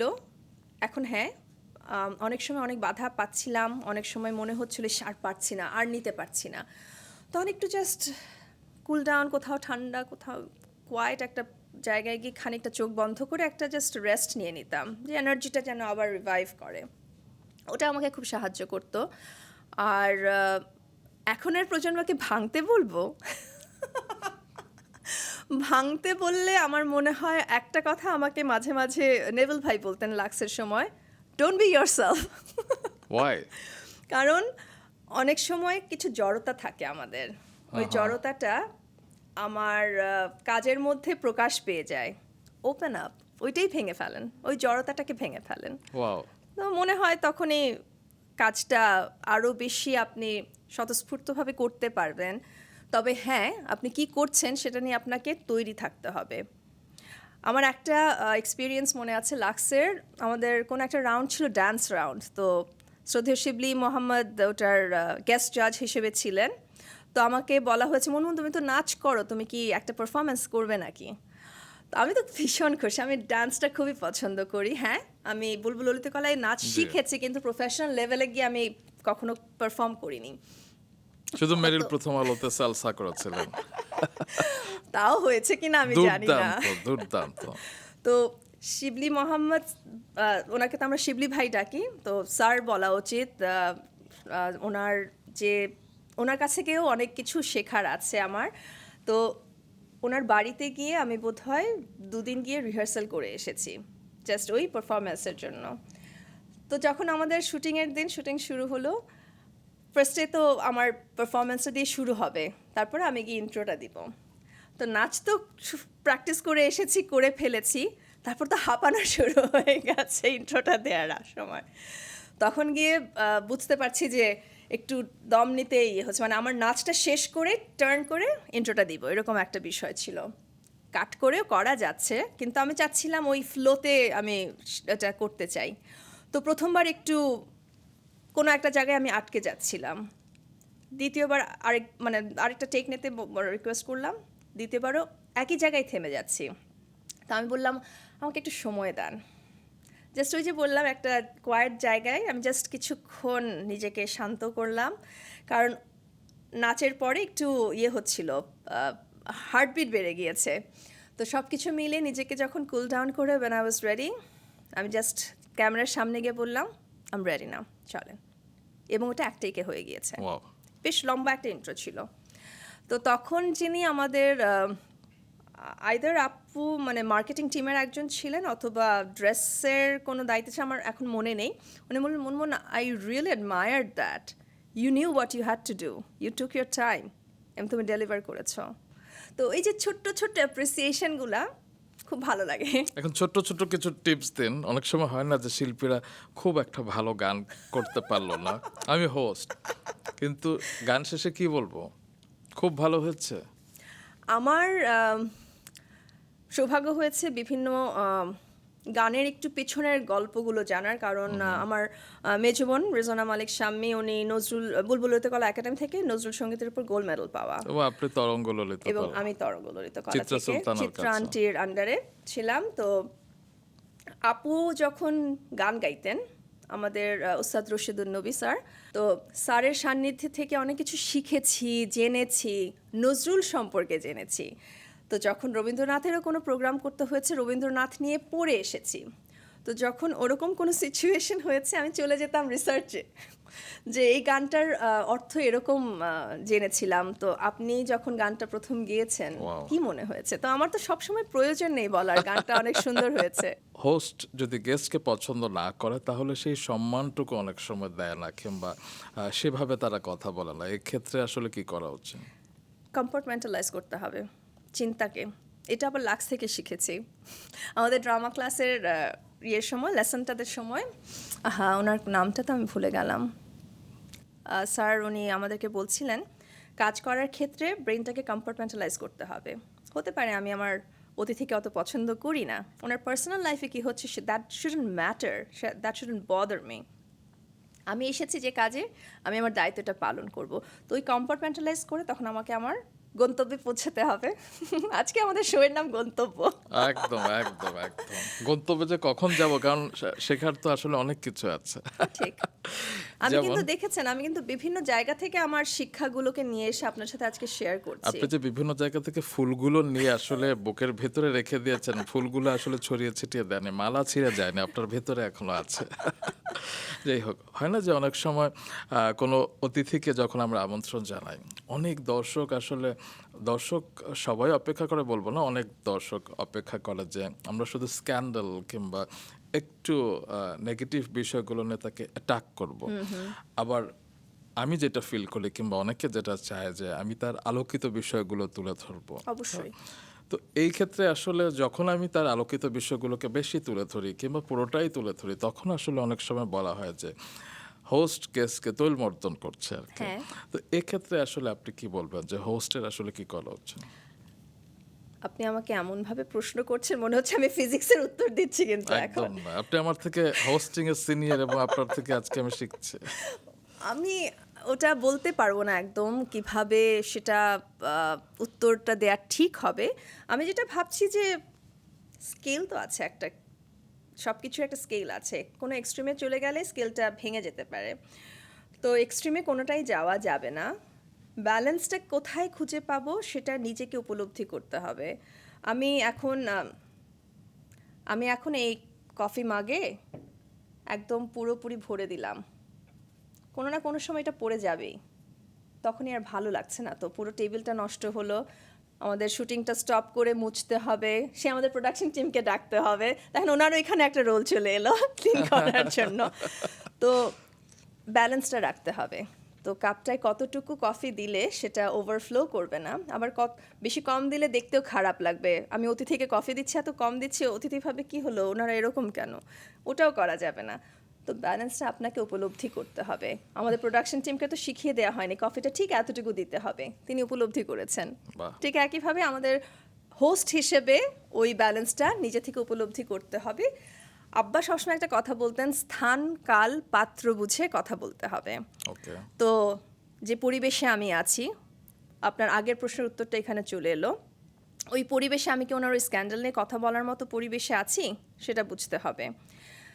পাত্রের কথায় আসলে, যাকে আমি সামনে বসিয়েছি তার সাথে আমার যাই হোক না কেন, তিনি আজকে আমার হোস্ট। বাড়িতে অতিথি এলে আমরা সাধারণত বলি প্লিজ মেক ইউরসেলফ কমফোর্টেবল। একদম। সেটা আমার দায়িত্ব, আমার অতিথিকে কমফোর্ট ফিল করানো। একদম। তো স্থানকাল পাত্র সব কিছু এভাবেই চলে আসে আর কি, সেটা একদম। বুঝেই সব সময় কথা বলতে হবে। অবশ্যই। আর এ সময় যেসব উপস্থাপক কিংবা উপস্থাপিকারা আছেন যারা যা পায় তাই করে, এরকম শোনা যায় আর কি, মানে ওভার এক্সপোজার তাদের ভেতরে আছে, এবং সেটা অনেক ক্ষেত্রে অনেকের যেটা হচ্ছে ইনসিকিউরিটিস থেকে আসে, যে আমি যদি এই শোগুলো ছেড়ে দিই তাহলে হয়তো আরেকজন ঢুকে যাবে আর কি, দুদিন পর হয়তো আমি কাজ পাবো না। তো এই ক্ষেত্রে আপনার পরামর্শটা কি? অনেক কঠিন প্রশ্ন এটা, এই কারণে কঠিন, এক একজন এক একভাবে সিদ্ধান্ত নিতে পছন্দ করে। আমি এটাকে অ্যাজ অ্যান ইকোনমিক্স স্টুডেন্ট আমি এটাকে অপরচুনিটি কস্ট হিসেবে দেখব, যে ঠিক আছে আমি আজকে এই কাজটা করছি, ওই কাজটা আমি করব না, ওটা আমি ছেড়ে দিচ্ছি, হয়তো ওটা আমার জন্য তৈরি হয়নি, it's an opportunity cost for me, but it's okay, I will let it go, next time I will do something better to prove that I am not going to regret about it. তো ওই কোনটা ফরগো করছি, কোনটা নিচ্ছি, এই সিদ্ধান্তের বিষয় আমাদের প্রতিনিয়ত লাইফে আসবে। এখন এই সিদ্ধান্ত নেওয়ার ক্ষেত্রে if you have a good friend, good counsellor বা সহকর্মীও সেটা হতে পারে, বাবা মাও হতে পারে, আমার ক্ষেত্রে আমার পরিবার সবসময় ওই সিদ্ধান্তগুলো নিতে সাহায্য করেছেন। বিয়ের পরেও আমার স্বামীকে আমি পেয়েছি। আমার কাজের ক্ষেত্রে আমি কিছু ভালো ভালো প্রডিউসার ডিরেক্টরসদেরকে পেয়েছি, আমি তাদের সাথেও কনসাল্ট করেছি, একটা কাজ এসেছে আমার কি এটা করা উচিত হবে কি না। তো কখনো যদি ওইরকম একটা দ্বিধান্বিত একটা জায়গায় আমরা থাকি, ওরকম যদি কেউ ভালো পরামর্শক থাকেন সেটা শেয়ার করে জেনে নেওয়া যেতে পারে যে আমি এটা ছেড়ে দিচ্ছি, খুব বেশি কি খারাপ হচ্ছে নাকি ডিসিশন, আপনার কি মনে হয়। তিনি যদি সত্যিকার অর্থে আপনার ওয়েল উইশার হয়ে থাকেন, I am sure he or she will be able to give you a guidance. সিদ্ধান্ত আপনাকেই নিতে হবে শেষ পর্যন্ত। আর সিদ্ধান্ত ভুল না ঠিক, ওটা যখন সিদ্ধান্ত নিচ্ছি তখন একদমই বোঝার উপায় নেই। একদম। আপনি যে সিদ্ধান্তটা নিয়েছেন সেটা চলার পথে যে অভিজ্ঞতা আপনি অর্জন করছেন সেটাই ডিটারমিন করবে আপনার জীবনটা কোন দিকে যাচ্ছে। তো সেই ডিটারমিনেশন, সেই ডিসিশন নেওয়ার ক্ষেত্রে আপনার স্যাটিসফ্যাকশনটা অনেক অনেক ইম্পর্ট্যান্ট। আপনি যে সিদ্ধান্ত নিয়েছেন, are you satisfied with it or not, rather than regretting what you have forgone, be happy, be satisfied with what you have decided to do, focus on that. তো আমি আজকে এই কাজটা করছি, আমি অন্য কাজটা নিয়ে এখন ভাববো না, আমি এটাতেই মনোনিবেশ করতে চাই। ওকে। ওই স্যাটিসফ্যাকশনটা আনতে হবে নিজে থেকে। তো ফিজিক্স শিখলাম, ইকোনমিক্স শিখলাম, এবার কেমিস্ট্রি একটু শিখি। কেমিস্ট্রি তো আমি মাস্টারগায় করেছি। না, আপনার কলিগদের সাথে কেমিস্ট্রি হয় না, যে আমরা অনেক সময় দেখি যে অনেক ক্যাট ফাইট, যুদ্ধ হয় আর কি, তা আপনাদের সময় সেরকম কিছু হয়নি? মানে আপনি কাউকে প্রতিদ্বন্দ্বী ভাবতেন না? বিনয় না করে, ডিপ্লোমেসি না করে বলেন, দু একটা নাম বলেন, একটু স্পাইসি কিছু বলেন। প্রতিদ্বন্দ্বী ভাবার চেয়ে আমার মনে হয়েছে আমি এক ধারায় কাজ করে গিয়েছি, আমার সমসাময়িক যারা কাজ করেছেন তারা তাদের এক ধারায় কাজ করে গিয়েছেন। ওই মুহূর্তে এখানে কম্পিটিশনের কিছু আমি ফিল করিনি। আমার মনে হয়েছে যে ওই যে আমি ওই কাজটা তো ছেড়ে দিয়েছি, ওটা তো একজন করবেন, আমি আমার কাজটাই মনোনিবেশ করেছি, যে কারণে আমার কখনো মনে হয়নি আমি একটা কম্পিটিশনে আছি, এই রেসে আমাকে জিততে হবে, আমাকে ওখানে পৌঁছাতে হবে, ওটা না, আমাকে এত দূরই পৌঁছাতে হবে। আচ্ছা, আমি একটু থামাই, আমি এখন একটা নাম বলি, হ্যাঁ। নওশিন নাহরিন মৌ। আপনারা যখন একসাথে কাজ করতেন দেখা যেত যে একজনকে না পেলে আরেকজনের সাথে কমিউনিকেট করা হতো, হ্যাঁ, বা হ্যাঁ। আপনারা দুজনই ছিলেন শীর্ষে এবং দুজনই ছিলেন দর্শকদের পছন্দ। তো হয় না যে অনেক সময় অনেক শো হয়তো আপনি পেলেন না, নওশিনের কাছে চলে গেল কিংবা ভাইস ভার্সা, তখন আসলে আপনার কি ফিল হতো? প্রথমত আমি জানার চেষ্টা করব আমার কোনো কারণে ওনারা কি এই সিদ্ধান্ত নিয়েছেন কি না, জাস্ট টু ভেরিফাই আমি কিছু ভুল করেছি কিনা। হতে পারে মাছরাঙা আমার কোনো একটা কাজ পছন্দ করলো না, তখন অসীন আপুকে ডেকে নিয়েছে। তো আমি জাস্ট এটা জানার চেষ্টা করবো মাছরাঙা আমার ওপর কি কোনো কিছু নিয়ে বিরক্ত কিনা, তাহলে আমি নেক্সট টাইম ওটাকে কারেক্ট করার চেষ্টা করবো, রাদার দেন কেন মাছরাঙা আমাকে নেয়নি আর অসীন আপুকে নিয়েছে ওটা না। কেন আমি আপনাকে তখন আপনাকে আমি চিনি ধরেন, আমি আপনাকে ফোন করব যে রুমান ভাই কোনো বিশেষ কারণে কি ওটা হয়েছে, এই সিদ্ধান্তটা হয়েছে। আপনি বললেন না মুনমুন আপনাকে তো অনেকদিন স্ক্রিনে দেখেছি আমরা একটা নতুন ফেস চাচ্ছি, ফাইন, আই ডোন্ট মাইন্ড। কিন্তু যদি আপনি আমাকে বলেন মুনমুন আপনার ওই কাজের জন্য আমরা একটু বিরক্ত হয়েছি, আমি চেষ্টা করব এটা সাবধান থাকতে নেক্সট টাইম, যাতে পরবর্তীতে আমি এই ভুলটা না করি, ওই জিনিসটা করার চেষ্টা করতাম। এই ওকে, তো এই প্রজন্মের উপস্থাপিকাদের কিংবা উপস্থাপকদের উদ্দেশ্যে বলেন দ্যাট হয় না যে অনেক সময় আমরা কলিগরা সেটা যেই ফিল্ডেরই থাকবে ঈর্ষা করে। ঈর্ষা তো আসলে সব ফিল্ডেই থাকতে পারে। কিভাবে ঈর্ষাটা হ্যান্ডেল করবেন? একজন উপস্থাপক ধরেন আরেকজন উপস্থাপককে হিংসা করছে, ঈর্ষা করছে, আপনি কিভাবে সামলাতেন? প্রথমত হিংসা বিষয়টা কখনো কাজ করেনি, তো ওভাবে বলতে পারছি না। তবে আমার মনে হয় যে ইমোশনটাকে কন্ট্রোল করা সম্পূর্ণ আপনার কাছে। আমার মেডিটেশন ছিল আমি নামাজ পড়তাম, তো ওটা আমার জন্য মেডিটেশন হিসেবে কাজ করে।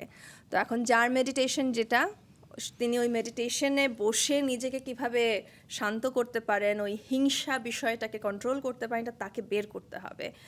আমি বলতে পারবো না এটা যে একদম ঔষধ, এটা করেন এটা হয়ে যাবে, এটা আমি বলতে পারবো না, ওই জ্ঞান বুদ্ধি আমার নেই।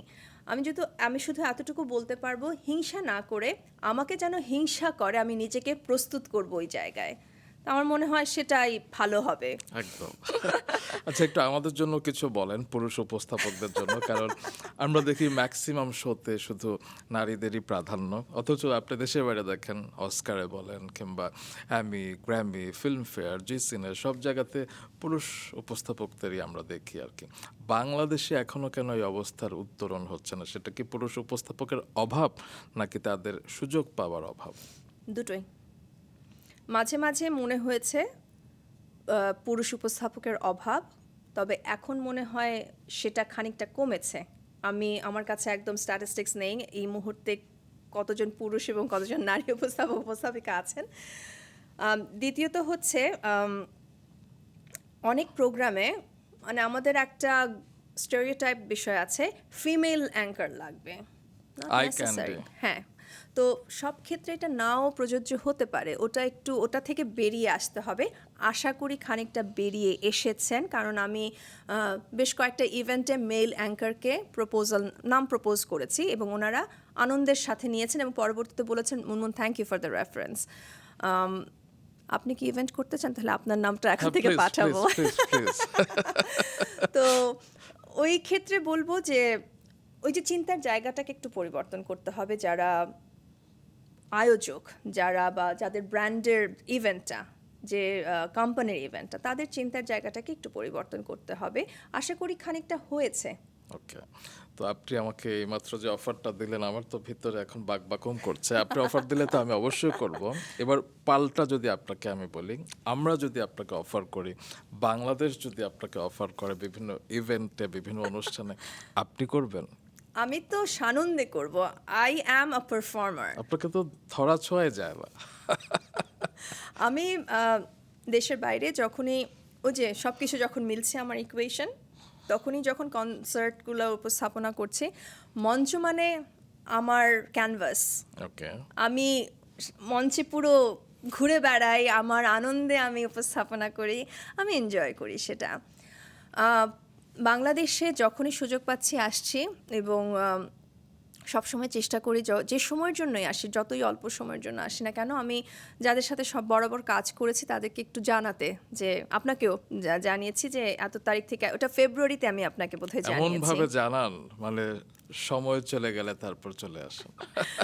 ওটাই, কিছু করারও থাকে না। আমি জানি যে বেশ কিছু স্পেশাল ওকেশনে আপনি আমাকে চাচ্ছিলেন, বাট সেটা টাইম মেলাতে আমরা পারিনি। ছুটিটা পাওয়ার একটা বিষয় থাকে।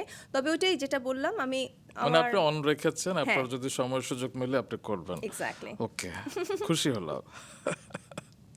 তো এখন আপনি বলেন যে হয় না যে আপনাকে যদি উপস্থাপনা এখন করতে বলা হয়, কারণ আপনি তো অনেকদিন বাংলাদেশে উপস্থাপনা করছেন না আর কি, অনেক কিছু তো চেঞ্জ হয়েছে, হ্যাঁ। উপস্থাপনার ধরনও চেঞ্জ হয়েছে। তো আপনি যদি এখন উপস্থাপনা করেন, আপনি কি আপনার সিগনেচার স্টাইলে উপস্থাপনা করবেন, নাকি একটু জেনজিদের কথা মাথায় রাখবেন, একটু রিলস কিংবা শর্টস কিংবা এগুলোর কথা, কিংবা একটু ভাইরাল হওয়ারও একটু চেষ্টা করবেন? ভাইরাল হবার চেষ্টা করব না। আমি যেটা করব, আমি আমার সিগনেচারটা রাখবো, তবে তার সাথে যোগ হবে নতুন কিছু বিষয়। জেনসির কথাগুলো চলে এসেছে, হ্যাঁ, তাদের মতো হয়তো পরিপূর্ণভাবে পারবো না, খানিকটা টাচ করার চেষ্টা করব সেই জেনারেশনটাকে। কারণ এই জেনারেশন আমাদের থেকে আরও আধুনিক, এবং আমি আজকে কথা বলছি, হয়তো তারা এটা পছন্দ নাও করতে পারে, কিন্তু আমি চেষ্টা করছিলাম যে সেই জেনারেশনের দৃষ্টি আকর্ষণ করতে।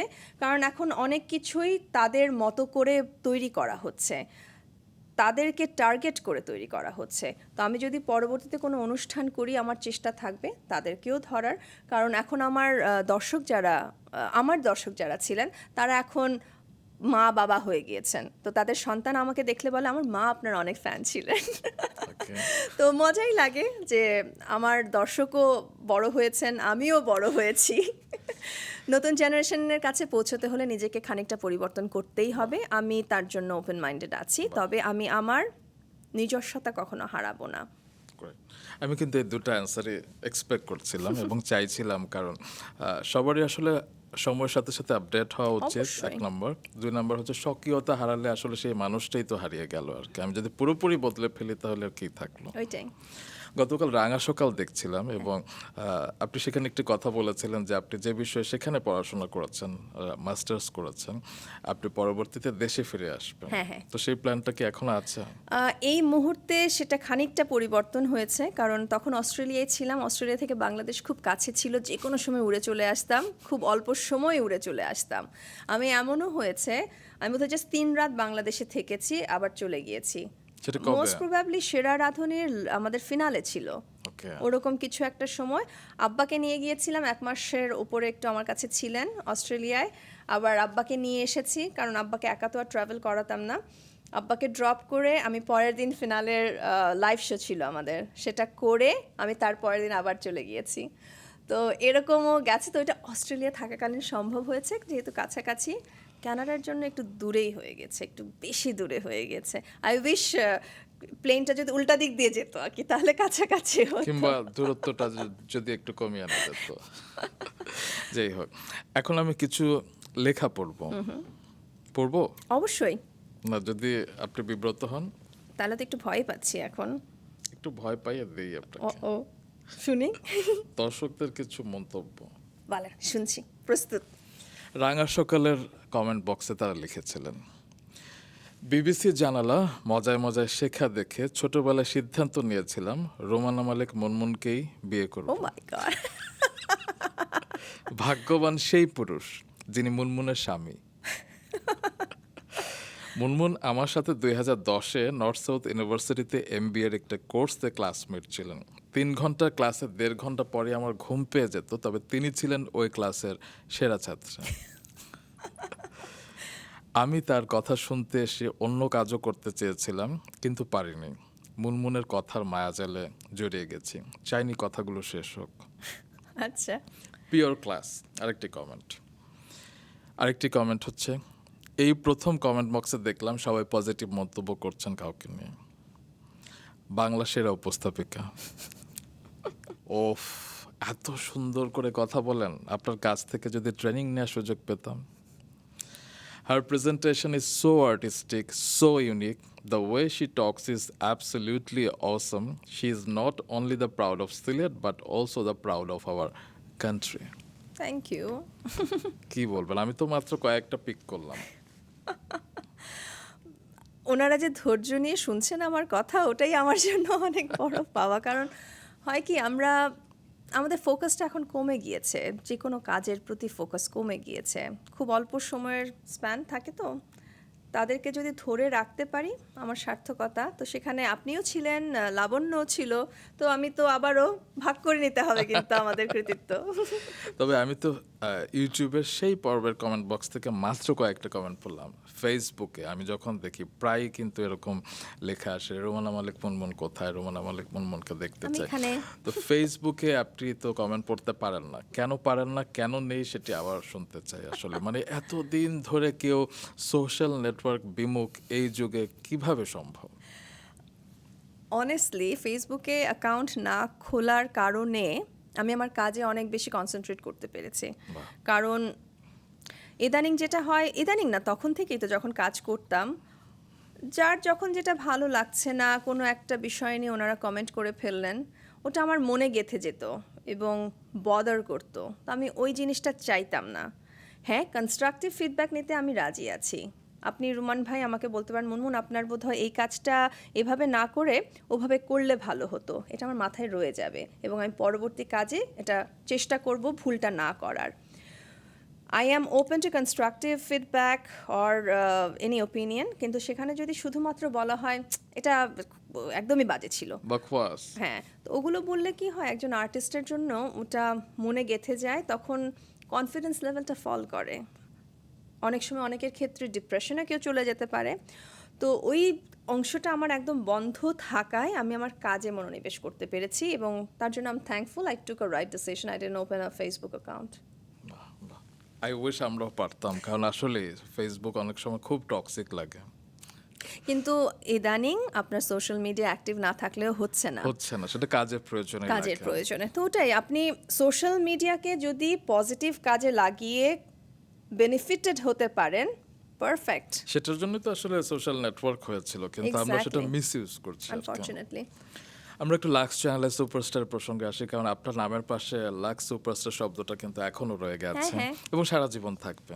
আপনি লাক্স চ্যানেলের সুপারস্টার 2006-এ ফোর্থ হয়েছিলেন এবং সেবার আপনার সাথে মানে সেই ব্যাচটাকে ধরা হয় হচ্ছে কি one of the best batch আর কি। তো আপনি যখন ফোর্থ হয়েছিলেন, মানে গ্র্যান্ড ফিনালেতে আপনি ছিলেন না, সেটা টপ 3-কে নিয়ে হয়েছিল আর কি। আজকে একটু সত্যি করে বলুন তো, মানে কোনো ডিপ্লোম্যাসি না, হতাশ হয়েছিলেন? কারণ আপনি কিন্তু সব দিক দিয়ে যোগ্য ছিলেন। আপনি ক্লাস 2-তে থাকতে আপনি গানে প্রথম পুরস্কার পেয়েছিলেন লিটল জুয়েলসে, আপনি যখন পড়তেন। আপনি নাচ শিখেছিলেন, হ্যাঁ। আপনি অভিনয় করেছিলেন, আপনি সিনেমাতে অভিনয় করেছিলেন মিনি চরিত্রে, ছানাও মুক্তিযুদ্ধ, হ্যাঁ, ছানা মুক্তিযুদ্ধ, চলচ্চিত্রে। বাদল সরকারের কথা। আপনি লাচ্ছা শ্যামার বিজ্ঞাপন করেছিলেন, মানে আপনার সব ধরনের এক্সপিরিয়েন্স নিয়ে আপনি সুন্দরীতে অবশ্যই। তারপর আপনি ফোর্থ হয়েছিলেন, হতাশ হননি? ওই মুহূর্তে নিশ্চয়ই হয়েছিলাম। এখন যখন ম্যাচিউরিটি লেভেলে পৌঁছেছি, আমার মনে হয় আমি যদি এখন বলি যে আমার ওই সময়ের দুঃখ নিয়ে আমি আজীবন বেঁচে থাকবো, সেটা বোধহয় ভুল হবে এবং সেটা ডিসরেসপেক্ট করা হবে আমার প্যানেলের তিনজনকে। জাজদেরকে, আমার সাথে যারা ছিলেন তাদেরকে এবং দর্শকদের। কারণ আমাদের ওভারঅল রেজাল্ট ছিল আমাদের প্যানেলিস্টদের, আমাদের ওখানে যারা যারা জাজ সম্মানিত জাজেসরা ছিলেন, সাথে SMS এর মাধ্যমে। সেটা তো আমরা জানি, হ্যাঁ, হ্যাঁ। বাট হয় না যে সেই সময় আপনি যেটা বলছিলেন হতাশ হয়েছিলেন, সামলে নিয়েছিলেন কিভাবে? সামলে নেওয়াটা ছিল ওই আবারও আমার একদম যে নায়িকার রোলে, ওনা তো ছিলই হচ্ছে দারুচিনি দারুচিনি দ্বীপের দ্বীপের নায়িকার নায়িকার খোঁজে, যে নায়িকার রোলেই আমাকে থাকতে হবে এমন আমার খুব ইয়েটা ছিল না। হয়তো বিষয়টা ছিল যে একটা কম্পিটিশনে অংশ নিচ্ছি, ওখানে নিজেকে স্ট্যান্ড আউট করার একটা বিষয় ছিল, ওটাই গুরুত্ব পেয়েছে আমার জীবনে, আমার ওই ওভারঅল জার্নিতে। পরবর্তীতে আমরা ফিনালেতে যখন পারফর্ম করছিলাম, একটা স্কিট ছিল যেখানে জাস্ট ফান করা আমাদের জাজেসদেরকে নিয়ে, Right. ওটা ওরকম ছিল। তো ওই যে কাজের মধ্যে কিন্তু অলরেডি ঢুকে গিয়েছি আমি, ফার্স্ট সেকেন্ড থার্ডে না থাকলেও আমি ততক্ষণে অলরেডি কাজের মধ্যে ঢুকে গিয়েছি। আমাকে অলরেডি একটা নাটকের জন্য বলা হয়েছে অভিনয় বাতাসের করার জন্য, খাঁচা। বাতাসের খাঁচা, এবং পরবর্তীতে দারুচিনি দ্বীপে কাজ করা হয়েছে। তো আমার মনে হয় আফসোসের চেয়ে সেটা হয়ে গিয়েছিল একটা জার্নি, যে জার্নিতে হ্যাঁ হয়তো আমি 1 2 3-এ ছিলাম না, কিন্তু 1 2 3-এর পরেও যে কিছু হতে পারে সেটাই হয়তো আমার জন্য অপেক্ষা এবং করছিল। সেটা আপনি দেখিয়ে দিয়েছেন এবং অনেকের জন্য ইন্সপিরেশন। অ্যাবসলিউটলি, এবং আমি এটার জন্য ধন্যবাদ জানাবো ইউনিলিভারের মার্কেটিং ব্র্যান্ড ডিরেক্টর ছিলেন, আমি ওনার ইয়েটা ভুলে গিয়েছি, নওশাদ চৌধুরীকে। হি পিকড মি আপ মুনমুনকে দিয়ে উপস্থাপনাটা করাও। এটা আমি পরে জেনেছি। এবং ওই যে ওনারা পিক করেছেন আমাকে, এটাই তো আমার পাওয়া, আর কি লাগে। অবশ্যই। আপনার রুমমেট নাকি ছিল বাঁধন, হ্যাঁ হ্যাঁ এবং বাঁধন তখন আপনাকে মেকআপ করে দিয়েছিল। হ্যাঁ, বাঁধন খুব সুন্দর মেকআপ করতো নিজের, তো তখন আমাদেরকেও আমরা মেকআপ মানে করে দিত সে, তো সেটা একটা ভালো লাগার জায়গা ছিল। বাহ, আপনি জানেন কিনা জানি না, এবছর এখন পর্যন্ত সবচেয়ে বিগেস্ট হিট বাংলাদেশের সিনেমা বনলতা ও এক্সপ্রেস। হ্যাঁ, আমি ওটা কানাডায় হলে গিয়ে দেখেছি।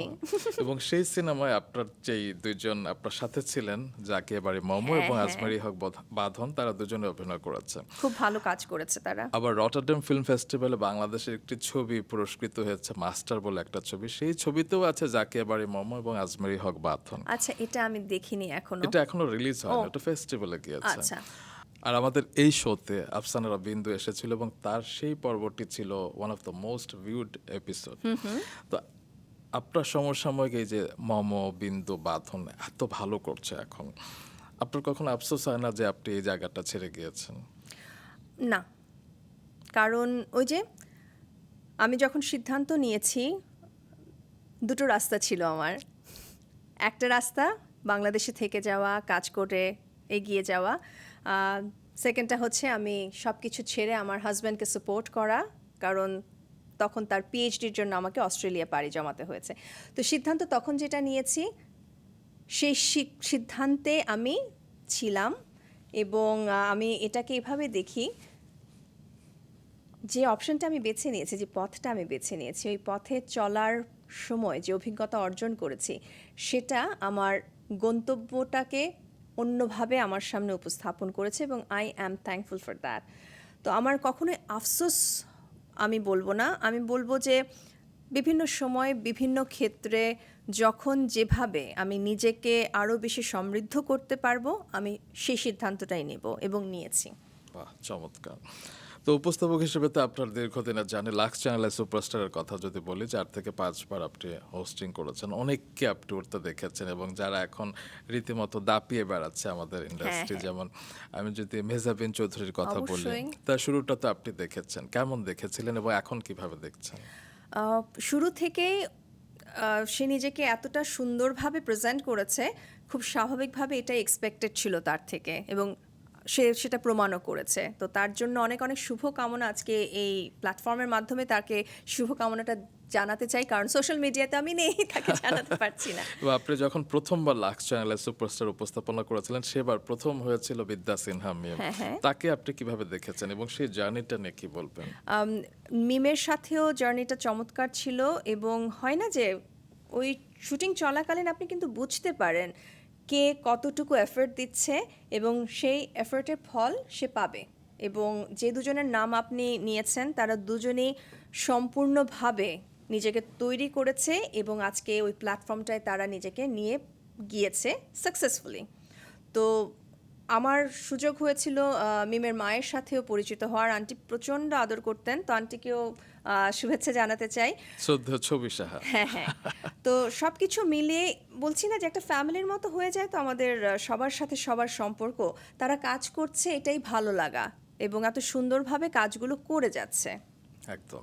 তো আপনি জীবনে একটি পূর্ণদৈর্ঘ্য চলচ্চিত্র করেছেন, তার নাম হচ্ছে সবাই জানে দারুচিনিতে। তো আপনি মোনা চরিত্রে অভিনয় করেছিলেন। একটি ছবিতে প্রয়াত হুমায়ুন আহমেদের গল্প, তৌকির আহমেদের ডিরেকশন, মোশাররফ করিমকে কো-স্টার হিসেবে পাওয়া, হ্যাঁ। তো আপনার নিজেকে অনেক লাকি মনে হয় না? অবশ্যই। এবং এরকম একটা, আপনি যেহেতু বললেন যে আমাদের লাক্সের পুরো টিমটাই একটা সাকসেসফুল টিম হিসেবে আপনি একদম। নিজেই বলেছেন।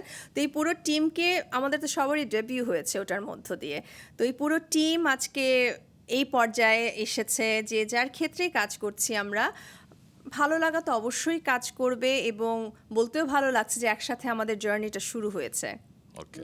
তো দারুচিনি দ্বীপের পর আপনি মূলধারা চলচ্চিত্রের কোনো অফার পাননি? অবশ্যই পেয়েছিলেন। রুমান রশিদ খান আমাকে কোনো স্ক্রিপ্ট পাঠাননি। না, রোমান রশিদ খান তখন স্ক্রিপ্ট লিখতোই না আর কি। আপনি এমনি ফিল্মের অফার পাননি কোনো? হ্যাঁ, এসেছিল, কিন্তু আমি অভিনয় করতে পারি না। তাই? হ্যাঁ। আমি আপনার বাতাসের খাঁচা নাটক দেখেছি এবং আমি পত্রিকায় দেখেছি আপনার অভিনয়ের সুনাম। আপনি আমার পূর্ণদৈর্ঘ্য বাংলা নাটকে অভিনয় করেছিলেন, সেটির সুনাম হয়েছিল। আপনি দৈনিক তোলপাড়ে অভিনয় করেছিলেন, সেটির সুনাম হয়েছিল। আপনি আর কি করেছেন? আপনি এজাজ মুন্নার ধূপছায়া নাটক হ্যাঁ, ওটা করেছিলেন, একটা ভালো সেটির অভিজ্ঞতা ছিল। সেটির সুনাম হয়েছিল। আপনার অনেকগুলো নাটক কিন্তু রয়েছে। আপনি কেন বিশ্বাস করেন না আপনি ভালো অভিনয় করতে পারতেন যদি আরও সময় দিতেন? আমার যেমন উপস্থাপনার ক্ষেত্রে আমি বেশ কয়েকজন মেন্টর পেয়েছি, হয়তো অভিনয়ের ক্ষেত্রে ওভাবে আমিও সময় দেইনি এবং ওই মেন্টরটা পাইনি হয়তো, ওই কারণে একটা ভয় সবসময় কাজ করে আরো দুটো অভিনয়ের জন্য। নাটকের কথা মনে পড়ছে, অরুণ চৌধুরীর আগুনের আলো এবং আফসানা মেমের ডলস হাউস। হ্যাঁ হ্যাঁ ডলস হাউসে অবশ্য একটা গেস্ট অ্যাপিয়ারেন্স ছিল, ওটা ল্যাকমের প্রোডাক্ট প্রমোশনের জন্য, প্রোডাক্ট প্লেসমেন্ট বলে যেটাকে, ওটার জন্য। কিন্তু আপনি আসলে স্ক্রিনে এলেই আসলে সবাই একটু নড়াচড়ে বসতে এবং ভালো লাগতো। তাই না? যাই হোক, এবার পরিবারের কথা একটু শুনি। পরিবারের আপনার, আমি যাকে চিনি আপনার বোনকে এবং আপনার দুলাভাইকে আসলে, হ্যাঁ, আপনি ফেসবুকে না থাকলেও দুলাভাইয়ের সাথে আমার কানেকশন থেকে আমি আসলে আপনার সম্পর্কে অনেক সময় অনেক কিছু জানতে চেয়েছিলাম। তো আপনার বোনদের ভূমিকা আপনার জীবনে কতটা? বিশাল। কারণ প্রথমত আব্বা আম্মা, এবং আম্মার কারণেই আমাদের 3 বোনের এই কালচারাল ওয়ার্ল্ডে প্রবেশ। বড় আপু আবৃত্তি করতে পছন্দ করতেন, কণ্ঠশীলনের সাথে ছিলেন। মেঝো আপুর কথা বললাম, নজরুল সঙ্গীতের উনি বুলবুল ললিত কলা থেকে কমপ্লিট করেছেন। আমাকে তরঙ্গ ললিত কলায় আম্মা দিয়েছেন, আমি আবার নাচও শিখেছি বুলবুল ললিত কলায়। তো এই যে সব কিছু তৈরি করে দিয়েছেন আম্মা, এবং প্রতিনিয়ত আব্বার সাপোর্টটা আম্মা পেয়েছেন। এই বিশাল কেমিস্ট্রিটা আব্বা আম্মার মধ্যে না থাকলে এটা সম্ভব হতো না। বাড়িতে এমন হয়েছে যে প্রচুর মেহমান, কিন্তু আমরা আমাদের পড়াশোনা, আমরা আমাদের গানের স্কুল, নাচের স্কুল সব কিছু টাইমলি করতে পেরেছি, কারণ আব্বা আম্মা আমাদেরকে সব জায়গায় নিয়ে গিয়েছেন। ক্লাস কমপ্লিট করে বাসায় নিয়ে এসেছেন, আবার বাড়িতে মেহমান, আম্মা আবার কিন্তু ব্যস্ত হয়ে গেলেন রান্না সব কিছু নিয়ে। আব্বা আম্মার পরবর্তীতে, আম্মাকে যেহেতু হারিয়েছে 2004-এ, আমার বড় বোন একটা বিশাল দায়িত্ব পালন করেছেন সেখানে আম্মার মায়ের ভূমিকার জন্য। পরবর্তীতে মেঝো আপুকেও পেয়েছি, আব্বার একটা টেক কেয়ারের বিষয় ছিল, আপু 2 বোন মিলে ওনারা আব্বা টেক কেয়ার করেছেন, আমাকে আবার বাইরে চলে যেতে হয়েছে। কিন্তু এই যে ব্যালেন্সগুলো হয়েছে আমার 3 বোন, আমরা 3 বোন মিলে, আমার মনে হয় কেউ কাউকে এটা ফিল করতে আমরা দেইনি যে আম্মা নেই তো কি হয়েছে, আমরা একজন আরেকজনকে সাপোর্ট করব। এই আত্মবিশ্বাসটা, এই বন্ডিংটা খুব জরুরি ছিল, যেটা এখনও আছে আলহামদুলিল্লাহ। আগামীতেও যেন এটা সুন্দরভাবে আমরা ধরে রাখতে পারি, এটাই আমাদের চেষ্টা থাকবে। আমার মনে হয় ভাই বোনদের এই সম্পর্কটাকে, আপনি সম্পর্কের কথা বলছিলেন না কোনো একটা পর্যায়ে আমাদের কথোপকথনের, সবগুলো সম্পর্ককে লালন করতে হয়। আপনি don't take it for granted. আজকে আপুর একটা কিছু লাগবে, আমাকে যদি ফোন করে সে কথা বলতে না পারে, আমার তখন খারাপ লাগে। দেশের বাইরে আছি, কিন্তু কোনো না কোনোভাবে আমি চেষ্টা করব তার কথাগুলো শুনতে। ঠিক একইভাবে আমার কোনো কিছু লাগলে আমিও ফোন করে তাদের সাথে কথা যেন বলতে পারি, ওই রিলেশনশিপটা মেনটেন করা খুবই জরুরি। আমার ছোটবেলা থেকেই পরিবারের সাথে এতটা বেশি আমি ইনভলভড ছিলাম যে হয়তো বাইরে কোনো বন্ধুর প্রয়োজন হয়নি আমার কখনো। এই আপুদের কারণে আমি আমার কাজগুলো নিজের মতো করে গিয়েছি। আমি, হয় না যে ফ্যামিলির কিছু রিকোয়ারমেন্টস থাকে, এখানে যেতে হবে, এই আয়োজনে উপস্থিত হতে হবে, ওগুলো নিয়ে আমাকে মাথা ব্যথা আমার মানে হয়নি। ওনারা বলেছেন মুনমুন তুমি তোমার কাজ করো, আমরা এটা ম্যানেজ করছি। তো ফ্যামিলির যে দায়িত্বগুলো ওনারা পালন করেছেন দেখে আমি আমার কাজটা করতে পেরেছি ভালোভাবে। আপনি বললেন যে কখনো ফোন নিয়ে আমাকে বসে থাকতে হয়নি, কারণ আমরা ক্লিয়ার থাকতাম কে কী করছি, কার কী দায়িত্ব। তো ওই কারণে হ্যাঁ, একটু হয়তো আমার রিলেটিভদের সাথে যোগাযোগটা একটু কমে গিয়েছিল, কারণ আমি তো প্রেজেন্ট থাকতে পারিনি সব সময়। কিন্তু আমি ওনাদেরকেও ধন্যবাদ জানাবো যে ওনাদের শুভকামনাটা আমার কাছে ঠিকই পৌঁছেছে, আপুদের মাধ্যমে হোক, মেসেজের মাধ্যমে হোক, ওনারা আমার কাজগুলো উপভোগ করেছেন, ভালোবেসেছেন, জানিয়েছেন। এই পাওয়াগুলো অনেক বড়। তো আপুদের ভূমিকা এখানে বিশাল। ওনারা যদি ওই পিলারের মতো আমার দুপাশে না থাকতেন, আমি হতে পারতাম না। অবশ্যই। কিছুক্ষণ আগে বাবাকে নিয়ে শুনছিলাম, তো মাকে নিয়েও একটু শুনতে চাই, কারণ আপনার মাকে নিয়ে যখন আপনি সর্বশেষ রাঙা সকালে আপনি বলছিলেন যে মা যখন আমাদের ছেড়ে চলে গিয়েছিলেন 2004 সালে, আমরা ছিন্ন ভিন্ন হয়ে গিয়েছিলাম। এবং এখন আমার জীবনে যতই সাফল্য আসুক, যত অর্জনই আসুক, আসলে ততটা আনন্দ হবে না, কারণ মা নেই। এই কথাটি শুনে আমার মা, আমার আম্মা বলেছিল, আহা, মেয়েটাকে আমার ইচ্ছা করছে একটু জড়িয়ে ধরে, ও, that's ওর so জন্য অনেক sweet. দোয়া। আমার আম্মা এখন নেই। তো আপনি জীবিত মৃত অনেকের দোয়াতেই কিন্তু আছেন এখন বেঁচে। Thank you so much. এবং নিশ্চয়ই আন্টিও যেখানে আছেন আমাদেরকে শুনছেন, এবং ওনাকে আল্লাহ বেহেশত নাসিব করুক, সেই দোয়াটাই করছি। আমাদের জীবনে চলার পথে বাবা মার দোয়াটাই অনেক অনেক প্রয়োজন। তো বাবা মার প্রতি আমাদের যে দায়িত্বটুকু, ওটা আমরা যেভাবেই হোক যেন করতে পারি, সেই পরিস্থিতি সৃষ্টিকর্তা যেন আমাদেরকে দেন, সেই চাওয়াটা সব সময়। হ্যাঁ, আব্বা চাওয়ার সময় থাকতে পারেনি, এই দুঃখটা থাকবে, কিন্তু আপুরা ছিলেন এবং আপুরা তাদের সর্বোচ্চ দিয়ে আব্বা টেক কেয়ার করেছেন। আব্বা খুব মোবাইল ছিলেন যাওয়ার আগ মুহূর্তে, এবং খুবই পিসফুলি উনি চলে গেলেন। তো ওটার জন্য সৃষ্টিকর্তার কাছে শুকরিয়া আদায় করি যে একটা মানুষকে অপরিচিত মানুষরা এত ভালোবাসতে পারে, এটা আব্বা যাওয়ার পরে জানতে পেরেছি। তো আপুরাও অবাক যে আব্বার মৃত্যুর কথা শুনে এমন এমন কিছু মানুষ এসেছেন আব্বার সাথে, আব্বাকে শেষ দেখা দেখতে, যে আব্বাকে খালু বলে ডাকতেন ওনারা, যে খালুর সাথে নামাজ পড়তাম, খালুর সবসময় মুখে হাসি থাকতো। তো এই জিনিসগুলো খুবই টাচ করে, এবং দুঃখ থেকে যাবে যে লাস্ট মোমেন্টে আব্বাকে একটু ধরতে পারিনি, কিন্তু আব্বাকে যেন আল্লাহ বেহেশত নাসিব করেন, সেই দোয়াটাই করি। এবার আপনার পরিবারে আরো দুজনকে নিয়ে শুনতে চাই, আপনার এখনকার জীবন, আপনার স্বামী এবং সন্তান। শুরুতে তৌফিক হোসেন, যার সাথে আপনার বিয়ে হয়েছিল 2013 সালের 14ই ফেব্রুয়ারি। হ্যাঁ, আমি খেয়েছিলাম অনুষ্ঠান 15ই ফেব্রুয়ারি। আজ যেহেতু 14 তারিখ হয়েছে, সো 14 ফেব্রুয়ারি ডেট। বাহ। তো তখন তো আসলে অত কথা মুখ খোলেননি আপনি, তো এখন বলুন আসলে আপনাদের প্রেমের সেই গল্পটা।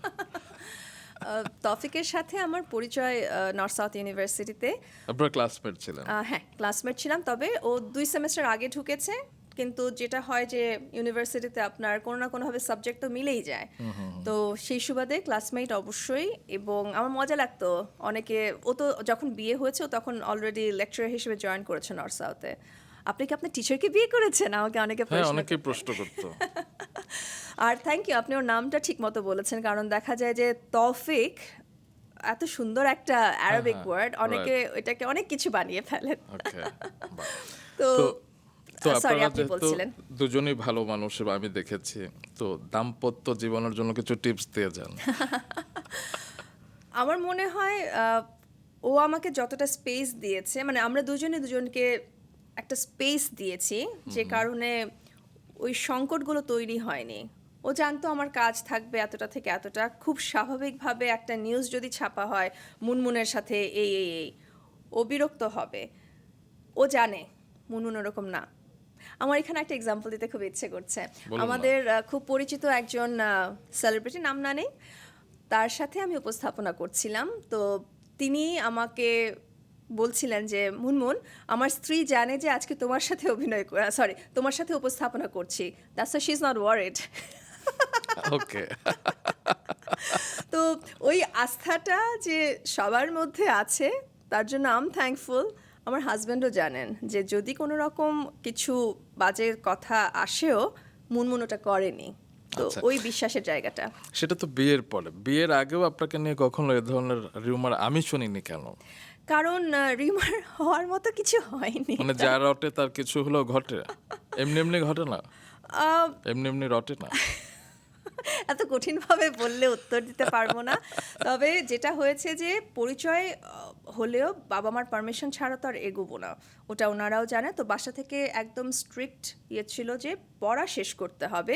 আমার 2 বোনে মাস্টার্স কমপ্লিট করে ওনারা বিবাহ বন্ধনে আবদ্ধ হয়েছেন। তো আমারও ইচ্ছা ছিল, আমারও উদ্দেশ্য ছিল আমি আমার মাস্টার্সটা কমপ্লিট করব। আমি যখন এমবিএ কমপ্লিট করেছি, ও ওর মাস্টার্স কমপ্লিট করে এসেছে ইউকে থেকে, তারপরে এসে লেকচারার হিসেবে জয়েন করা। আমি আমার কাজে সম্পূর্ণ ব্যস্ত তখন। তো ওই যে স্পেসের কথা বললাম, তারপরে বিয়ের পরেও সে ওই স্পেসটা আমাকে দিয়েছে, আমি তাকে তার স্পেসটা দিয়েছি, যে কারণে আমার মনে হয় আন্ডারস্ট্যান্ডিংটা তৈরি হয়ে গিয়েছিল তার মধ্যে, ওই সময়টুকুর মধ্যে। এবং পরবর্তীতে এখন বাইরে গিয়ে ব্যস্ততা আবারও বেড়ে গেছে, কারণ ওখানে আপনাকে সব কিছু করতে হচ্ছে স্টার্টিং ফ্রম স্ক্র্যাচ। প্রত্যেকটা জিনিস, হেল্পিং হ্যান্ডও সেরকম নেই। এবং আমার সন্তান আসায় আমার মনে হয় যে তাকে নিয়ে একটা আলাদা জগৎ এখন হয়, যে উইকেন্ডে আমরা তাকে নিয়ে কিছু একটা প্ল্যান করব, ওই চিন্তাগুলায় চলে গিয়েছি। তো প্রত্যেকটা ফেজে আমরা এনজয় করেছি আমাদের লাইফ। যখন ইমান হয়নি, আমরা ঘুরে বেরিয়েছি, বিভিন্ন দেশে গিয়েছি, দুজনেই ট্রাভেলিং পছন্দ করি। সুযোগ হয়েছে আমার ফ্রিল্যান্স কাজ করার, ওই সুযোগটা আমি পেয়েছি, আর সে তার লেকচারের সেমেস্টার ব্রেকে সে ছুটিগুলো পেত। তো আমাদের ফিক্স থাকতো যে আমরা সেমেস্টার ব্রেকে কোথাও ঘুরতে যাব। সে নাকি খুব ভালো রান্না করে। ও হ্যাঁ হ্যাঁ, সেটা তো বলতেই হয়। সেরা রাঁধুনিতে আমি ওকে নিয়ে গিয়েছিলাম, যেহেতু আমাদের একটু দূরে গিয়ে শুটিংটা করতে হতো, এক রাত বা 2 রাত থাকতে হতো। একবার ওকেও নিয়ে গিয়েছিলাম। তো রান্নার প্রতি বা খাবারের প্রতি একটা আলাদা ভালো লাগা কাজ করে। বাহ। তো আমার ভালো লেগেছে যে সে আমার শুটিংয়ে এসেছে, আমার শুটিং স্পটে সে দেখেছে আমি কিভাবে কাজ করি, and he really enjoyed it. সে বলেছে আমাকে পরে যে তোমাদের তো অনেক কষ্টের কাজ এটা। আমি ভেবেছিলাম আজকেও তার দেখা পাবো, এবং আজকে আরেকজন ছোট্ট এঞ্জেলের দেখা পাবো। ইমানের কথা বলছিলেন, এবং 24 মে 2020 তার জন্ম।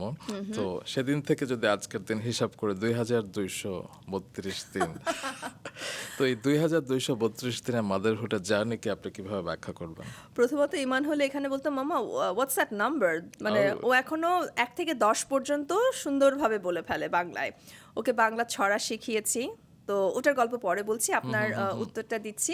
তো ইমানের সাথে আমার মাদারহুডের জার্নিটা অবশ্যই এক কথায় অসাধারণ। কারণ প্রথম বছর নিউ বর্ন যখন তাকে দেখেছি, ওই ফিলিংসটা একটা, আমার মনে হয় অন্যরকম একটা জগতে চলে যাওয়ার মতো। প্রত্যেকটা বছর যাচ্ছে, তার ডেভেলপমেন্ট দেখছি, তাকে কিভাবে আমি হেল্প করতে পারি সেই চেষ্টা করা। সে মাত্র 6 বছর, এই ছোট্ট মানুষটি আমাকে এসে বলেছে, আব্বা মারা যাওয়ার পরে, যেহেতু আমি বিদেশে ছিলাম, মন খারাপ করে বসে আছি, এসে বলছে, mamma don't be upset, I am here with you. তো এটা যে কিভাবে আমাকে ছুঁয়ে গিয়েছে আমি ওটা বোঝাতে পারবো না। তো মাঝে মাঝে অবাক হই যে এত ছোট্ট একটা মাথার মধ্যে ছোট্ট একটা মানুষ, তার মধ্যে এত অনুভূতি, এত কিছু সে বোঝে। এবং এমনও হয়, আমার মনে হয় আমি যে একজন ছোট্ট মানুষের সাথে কথা বলছি তা না, আমার মনে হয় আমি একজন অ্যাডাল্টের সাথেই মোটামুটি কথা বলছি। তো তাকে যখন বাংলা ছড়াগুলো শেখাই, সে খুব মজা করে আমার সাথে বলে। তো লাকি আপা, শারমিন লাকি কানাডায় এসেছিলেন। তো উনি বিভিন্ন আড্ডায় আমরা একসাথে হইতো, তো ওখানে একটা আড্ডায় বলেছে আমি আজকে ইমানের সাথে ছড়া বলবো। তো ওনারা দুজন মিলে ছড়াটা বলেছেন, আমার তো ভীষণ ভালো লেগেছে। এবং লাকি আপা যখন ওনার ফেসবুকে ওটা পোস্ট করেছেন, সবাই খুব জিজ্ঞেস করছেন কে এটা কে এটা। তো ওই যে ইমানকে বাংলা ছড়াটা আমি শিখাতে পেরেছি, এটাই আমার সার্থকতা। বাহ, চমৎকার। তো এই যে বাংলা শেখানোর কথা হচ্ছে আর কি, মানে আপনি যেটা বলছিলেন যে বিদেশে গিয়েও কিন্তু আপনার বাংলা উচ্চারণ এখনো একদম পিচ পারফেক্ট। ওকে, তো কিছু বিদেশ, ভুল হয় ভাইয়া। ইমানের জন্ম যেহেতু দেশের বাইরে, ওর কিন্তু বাংলাতে একটু সমস্যা হতেই পারে। আপনি তো ছড়া শিখেছেন, এর বাইরে আপনার আর কোনো পরিকল্পনা আছে যে ও যাতে বাংলার সাথে পুরোপুরি যুক্ত থাকে? বাংলার সাথে পরিপূর্ণভাবে যুক্ত থাকাটা তখনই হবে যখন আমি তার সাথে বাংলায় কথোপকথনটা করতে পারি।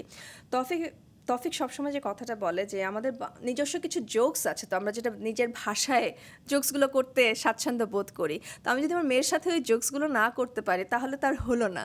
তো এর জন্য ওকে আমি বাংলা শেখাবো, যাতে তার সাথে এই মজাগুলো শেয়ার করতে পারি। ও মাঝে মাঝে আমরা দুজন যখন কথা বলি, ওটার মানে কি জিজ্ঞেস করে, তো তখন ওকে বুঝাই এটার মানে হচ্ছে এটা, মানে বাংলায় যেন সে জিনিসটা রিলেট করতে পারে। তো ওই সেন্স অফ হিউমারটা ডেভেলপ করুক, ওটা চাইবো। বাংলায় যেন তার সাথে আমরা ফ্লুয়েন্টলি কথা বলতে পারি, ওটা আমাদের ইচ্ছা। বাহ, আমি শুনেছি যে ইমান তুমি রাঙা সকাল দেখেছো, মা ছিলেন সেখানে, এবং আজকে তুমি পডকাস্ট দেখবে। মা তোমাকে অনেক অনেক ভালোবাসে। ইমানকে নিয়ে কি স্বপ্ন দেখেন? যেন একজন ভালো মানুষ হয় এবং ভালো মানুষটা যেন নিজের বোধটুকুটাকে এমনভাবে রাঙিয়ে তোলে তার রঙে যেন তার আশেপাশের মানুষগুলো রঙিন হয়। বাহ। আচ্ছা, আপনাকে নিয়ে আমার একটা সমালোচনার কথা মনে পড়েছে, বলি? হ্যাঁ, হ্যাঁ। আপনাকে যারা পছন্দ করে না, মানে আপনাকে সবারই তো আসলে ফ্যান আছে, আবার হেটার্স আছে। আপনার যারা হেটার্স তারা বলে এত শুদ্ধ করে কেন কথা বলবে, এত শুদ্ধ করে কথা বলাটা ফেক লাগে, আর্টিফিশিয়াল লাগে, অনেকে বলে ন্যাকামি লাগে। আজকাল কিন্তু ভালোভাবে কথা বলাটাকেও অ্যাকিউজ করা হয়। হ্যাঁ, হ্যাঁ। আপনি এই প্রসঙ্গে কি বলবেন? এটার উত্তরে আমি একটা উদাহরণ দিই। রনক ভাইয়ের সাথে একটা নাটকে অভিনয় করছিলাম, তখন ওই ন্যাচারাল অভিনয় নিয়ে খুব কথা উঠছিল। তো রনক ভাই খুব মজা করে বলছিলেন, ন্যাচারাল অভিনয় যদি হয় খাইছিস গেছিস, তাহলে সত্যজিৎ রায়ের চলচ্চিত্রের অভিনয়গুলো কি ছিল? তো আমার মনে হয় উত্তরটা আমরা ওখানেই পেয়ে পেয়ে গিয়েছি। গেছে। আপনি যেটা বলছিলেন, আপনার সেখানে অনেকে বলেছেন আপনি কন্টেন্ট ক্রিয়েশন করবার জন্য আপনি সেন্সেশনাল কিছু চান না, আপনি চান যে গঠনমূলক কিছু করতে। তো গঠনমূলক কিছু করে ফেলুন, আমরা কিছু শিখি। আপনারা যদি আমাকে ওই রকম রিসার্চ বেস কিছু কাজ করার সুযোগ করে দেন, আমি অবশ্যই করব। আর যদি এমনও হয় কিছু একটা ভাবনা ব্রেনস্টর্মিং করা যেতে পারে, um open to that as well. সেক্ষেত্রেই জানতে চাই যে আপনাকে তো এই দেশ অনেক কিছু দিয়েছে, ভালোবাসা দিয়েছে, আপনি তারকা হয়েছেন। আপনি এই দেশকে কি দিতে চান? দেয়ার সামর্থ্য আমার বেশি নেই, কিন্তু এতটুকু বলতে পারি যে আপনাদের সাথে কাজ করার সুবাদে যতটুকু অভিজ্ঞতা হয়েছে, যদি আমার সুযোগ হয়, যদি সেই টিম সাপোর্টটা পাই, ডেফিনেটলি চেষ্টা করবো এমন কিছু উপহার দেওয়ার যেটা আর্কাইভেবল ভ্যালু ক্যারি করবে। কারণ এই জেনারেশন হয়তো অনেককেই ভুলে যাবে সময়ের সাথে সাথে, কিন্তু যে লেজেন্ডারি ফিগার যাদেরকে দেখে আমরা বড় হয়েছি, যাদের কাছ থেকে শিখেছি, তাদেরকে ধরে রাখার কোনো একটা সোর্স যদি আমি পাই, কোনো একটা অ্যাসেট তৈরি করতে পারি, I would love to do that. বাহ, চমৎকার। আমাকেও আজকে কিছু দিতে হবে, চাইবো। বলেন।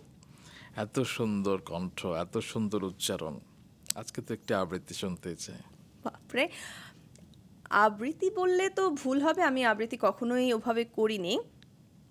তবে পরিস্থিতি নিয়ে যে প্রতিটি মুহূর্তে আমরা বিভিন্ন সিদ্ধান্ত নিই, সেটা ভালো হোক, খারাপ হোক, ঠিক হোক বা ভুল হোক, সিদ্ধান্ত আমাদেরকে নিতে হয় এবং এই সিদ্ধান্তটা আমাদের ভাগ্য নির্ধারণ করে অনেক সময়। ওরকম একটা রিলেটেড কবিতা পেয়েছি, রবার্ট ফ্রস্টের লেখা, দ্য রোড নট টেকেন। আবৃত্তি বলবো না, পড়ার চেষ্টা করছি। অবশ্যই, সেটা শুধু আমাকে নয়, একটু দর্শকদের উদ্দেশ্য একটু বলুন না, দর্শকদের দিকে তাকিয়ে। The Road Not Taken by Robert Frost. Two roads diverged in a yellow wood, and sorry, I could not travel both and be one traveler. Long I stood and looked down one as far as I could to where it bent in the undergrowth. Then took the other, as just as fair, and having perhaps the better claim, because it was grassy and wanted wear, though as for that the passing there had warned them really about the same. And both that morning equally lay in leaves no step had trodden black. Oh, I kept the first for another day, yet knowing how way leads on to way, I doubted if I should ever come back. I shall be telling this with a sigh, somewhere ages and ages hence. Two roads diverged in a wood, and I took the one less traveled by, and that has made all the difference. সত্যি, যে পথে খুব কম মানুষ যায় সে পথটি আপনি বেছে নিয়েছেন এবং আপনি ভালো আছেন, সেটি বড় কথা। কারণ আপনি আমাদের এত ভালো মুহূর্ত উপহার দিয়েছেন। আপনি ভালো থাকুন, আমরা সবসময় চাই। দর্শকদের উদ্দেশ্যে কিছু বলতে চান? কারণ আমরা পডকাস্টের একদম শেষ মুহূর্তে চলে এসেছি। আমার তো অসাধারণ একটি সময় কাটলো। অশেষ ধন্যবাদ আপনাকে, পুরো টিমকে, কারণ আমার ভালো লাগার জায়গা এটা, এবং ভালো লাগার জায়গায় এলেই মনটা আরও আরও ভালো হয়ে যায়। জীবনের অনেক কিছু শিখেছি এই কাজের মধ্য দিয়ে, দর্শকের ভালোবাসা পেয়েছি। দর্শককে এতটুকুই অনুরোধ করব, আমরা এই জীবনে খুব অল্প সময়ে এই পৃথিবীতে কাটাই। এই অল্প সময়টাকে কতটা কনস্ট্রাকটিভভাবে, কতটা পজিটিভলি ব্যবহার করা যায়, চলুন না সেই চেষ্টাটাই করি। একজন আরেকজনের পাশে দাঁড়াই ভালো কিছু করার উদ্দেশ্যে, এবং পরবর্তী জেনারেশনকে একটা সুন্দর বাংলাদেশ যেন উপহার দিতে পারি, সেই চেষ্টাই করি। সবাই ভালো থাকবেন এবং আপনাদের ভালোবাসায় দোয়ায় আমাকে রাখবেন, আমার পরিবারকেও রাখবেন। ধন্যবাদ।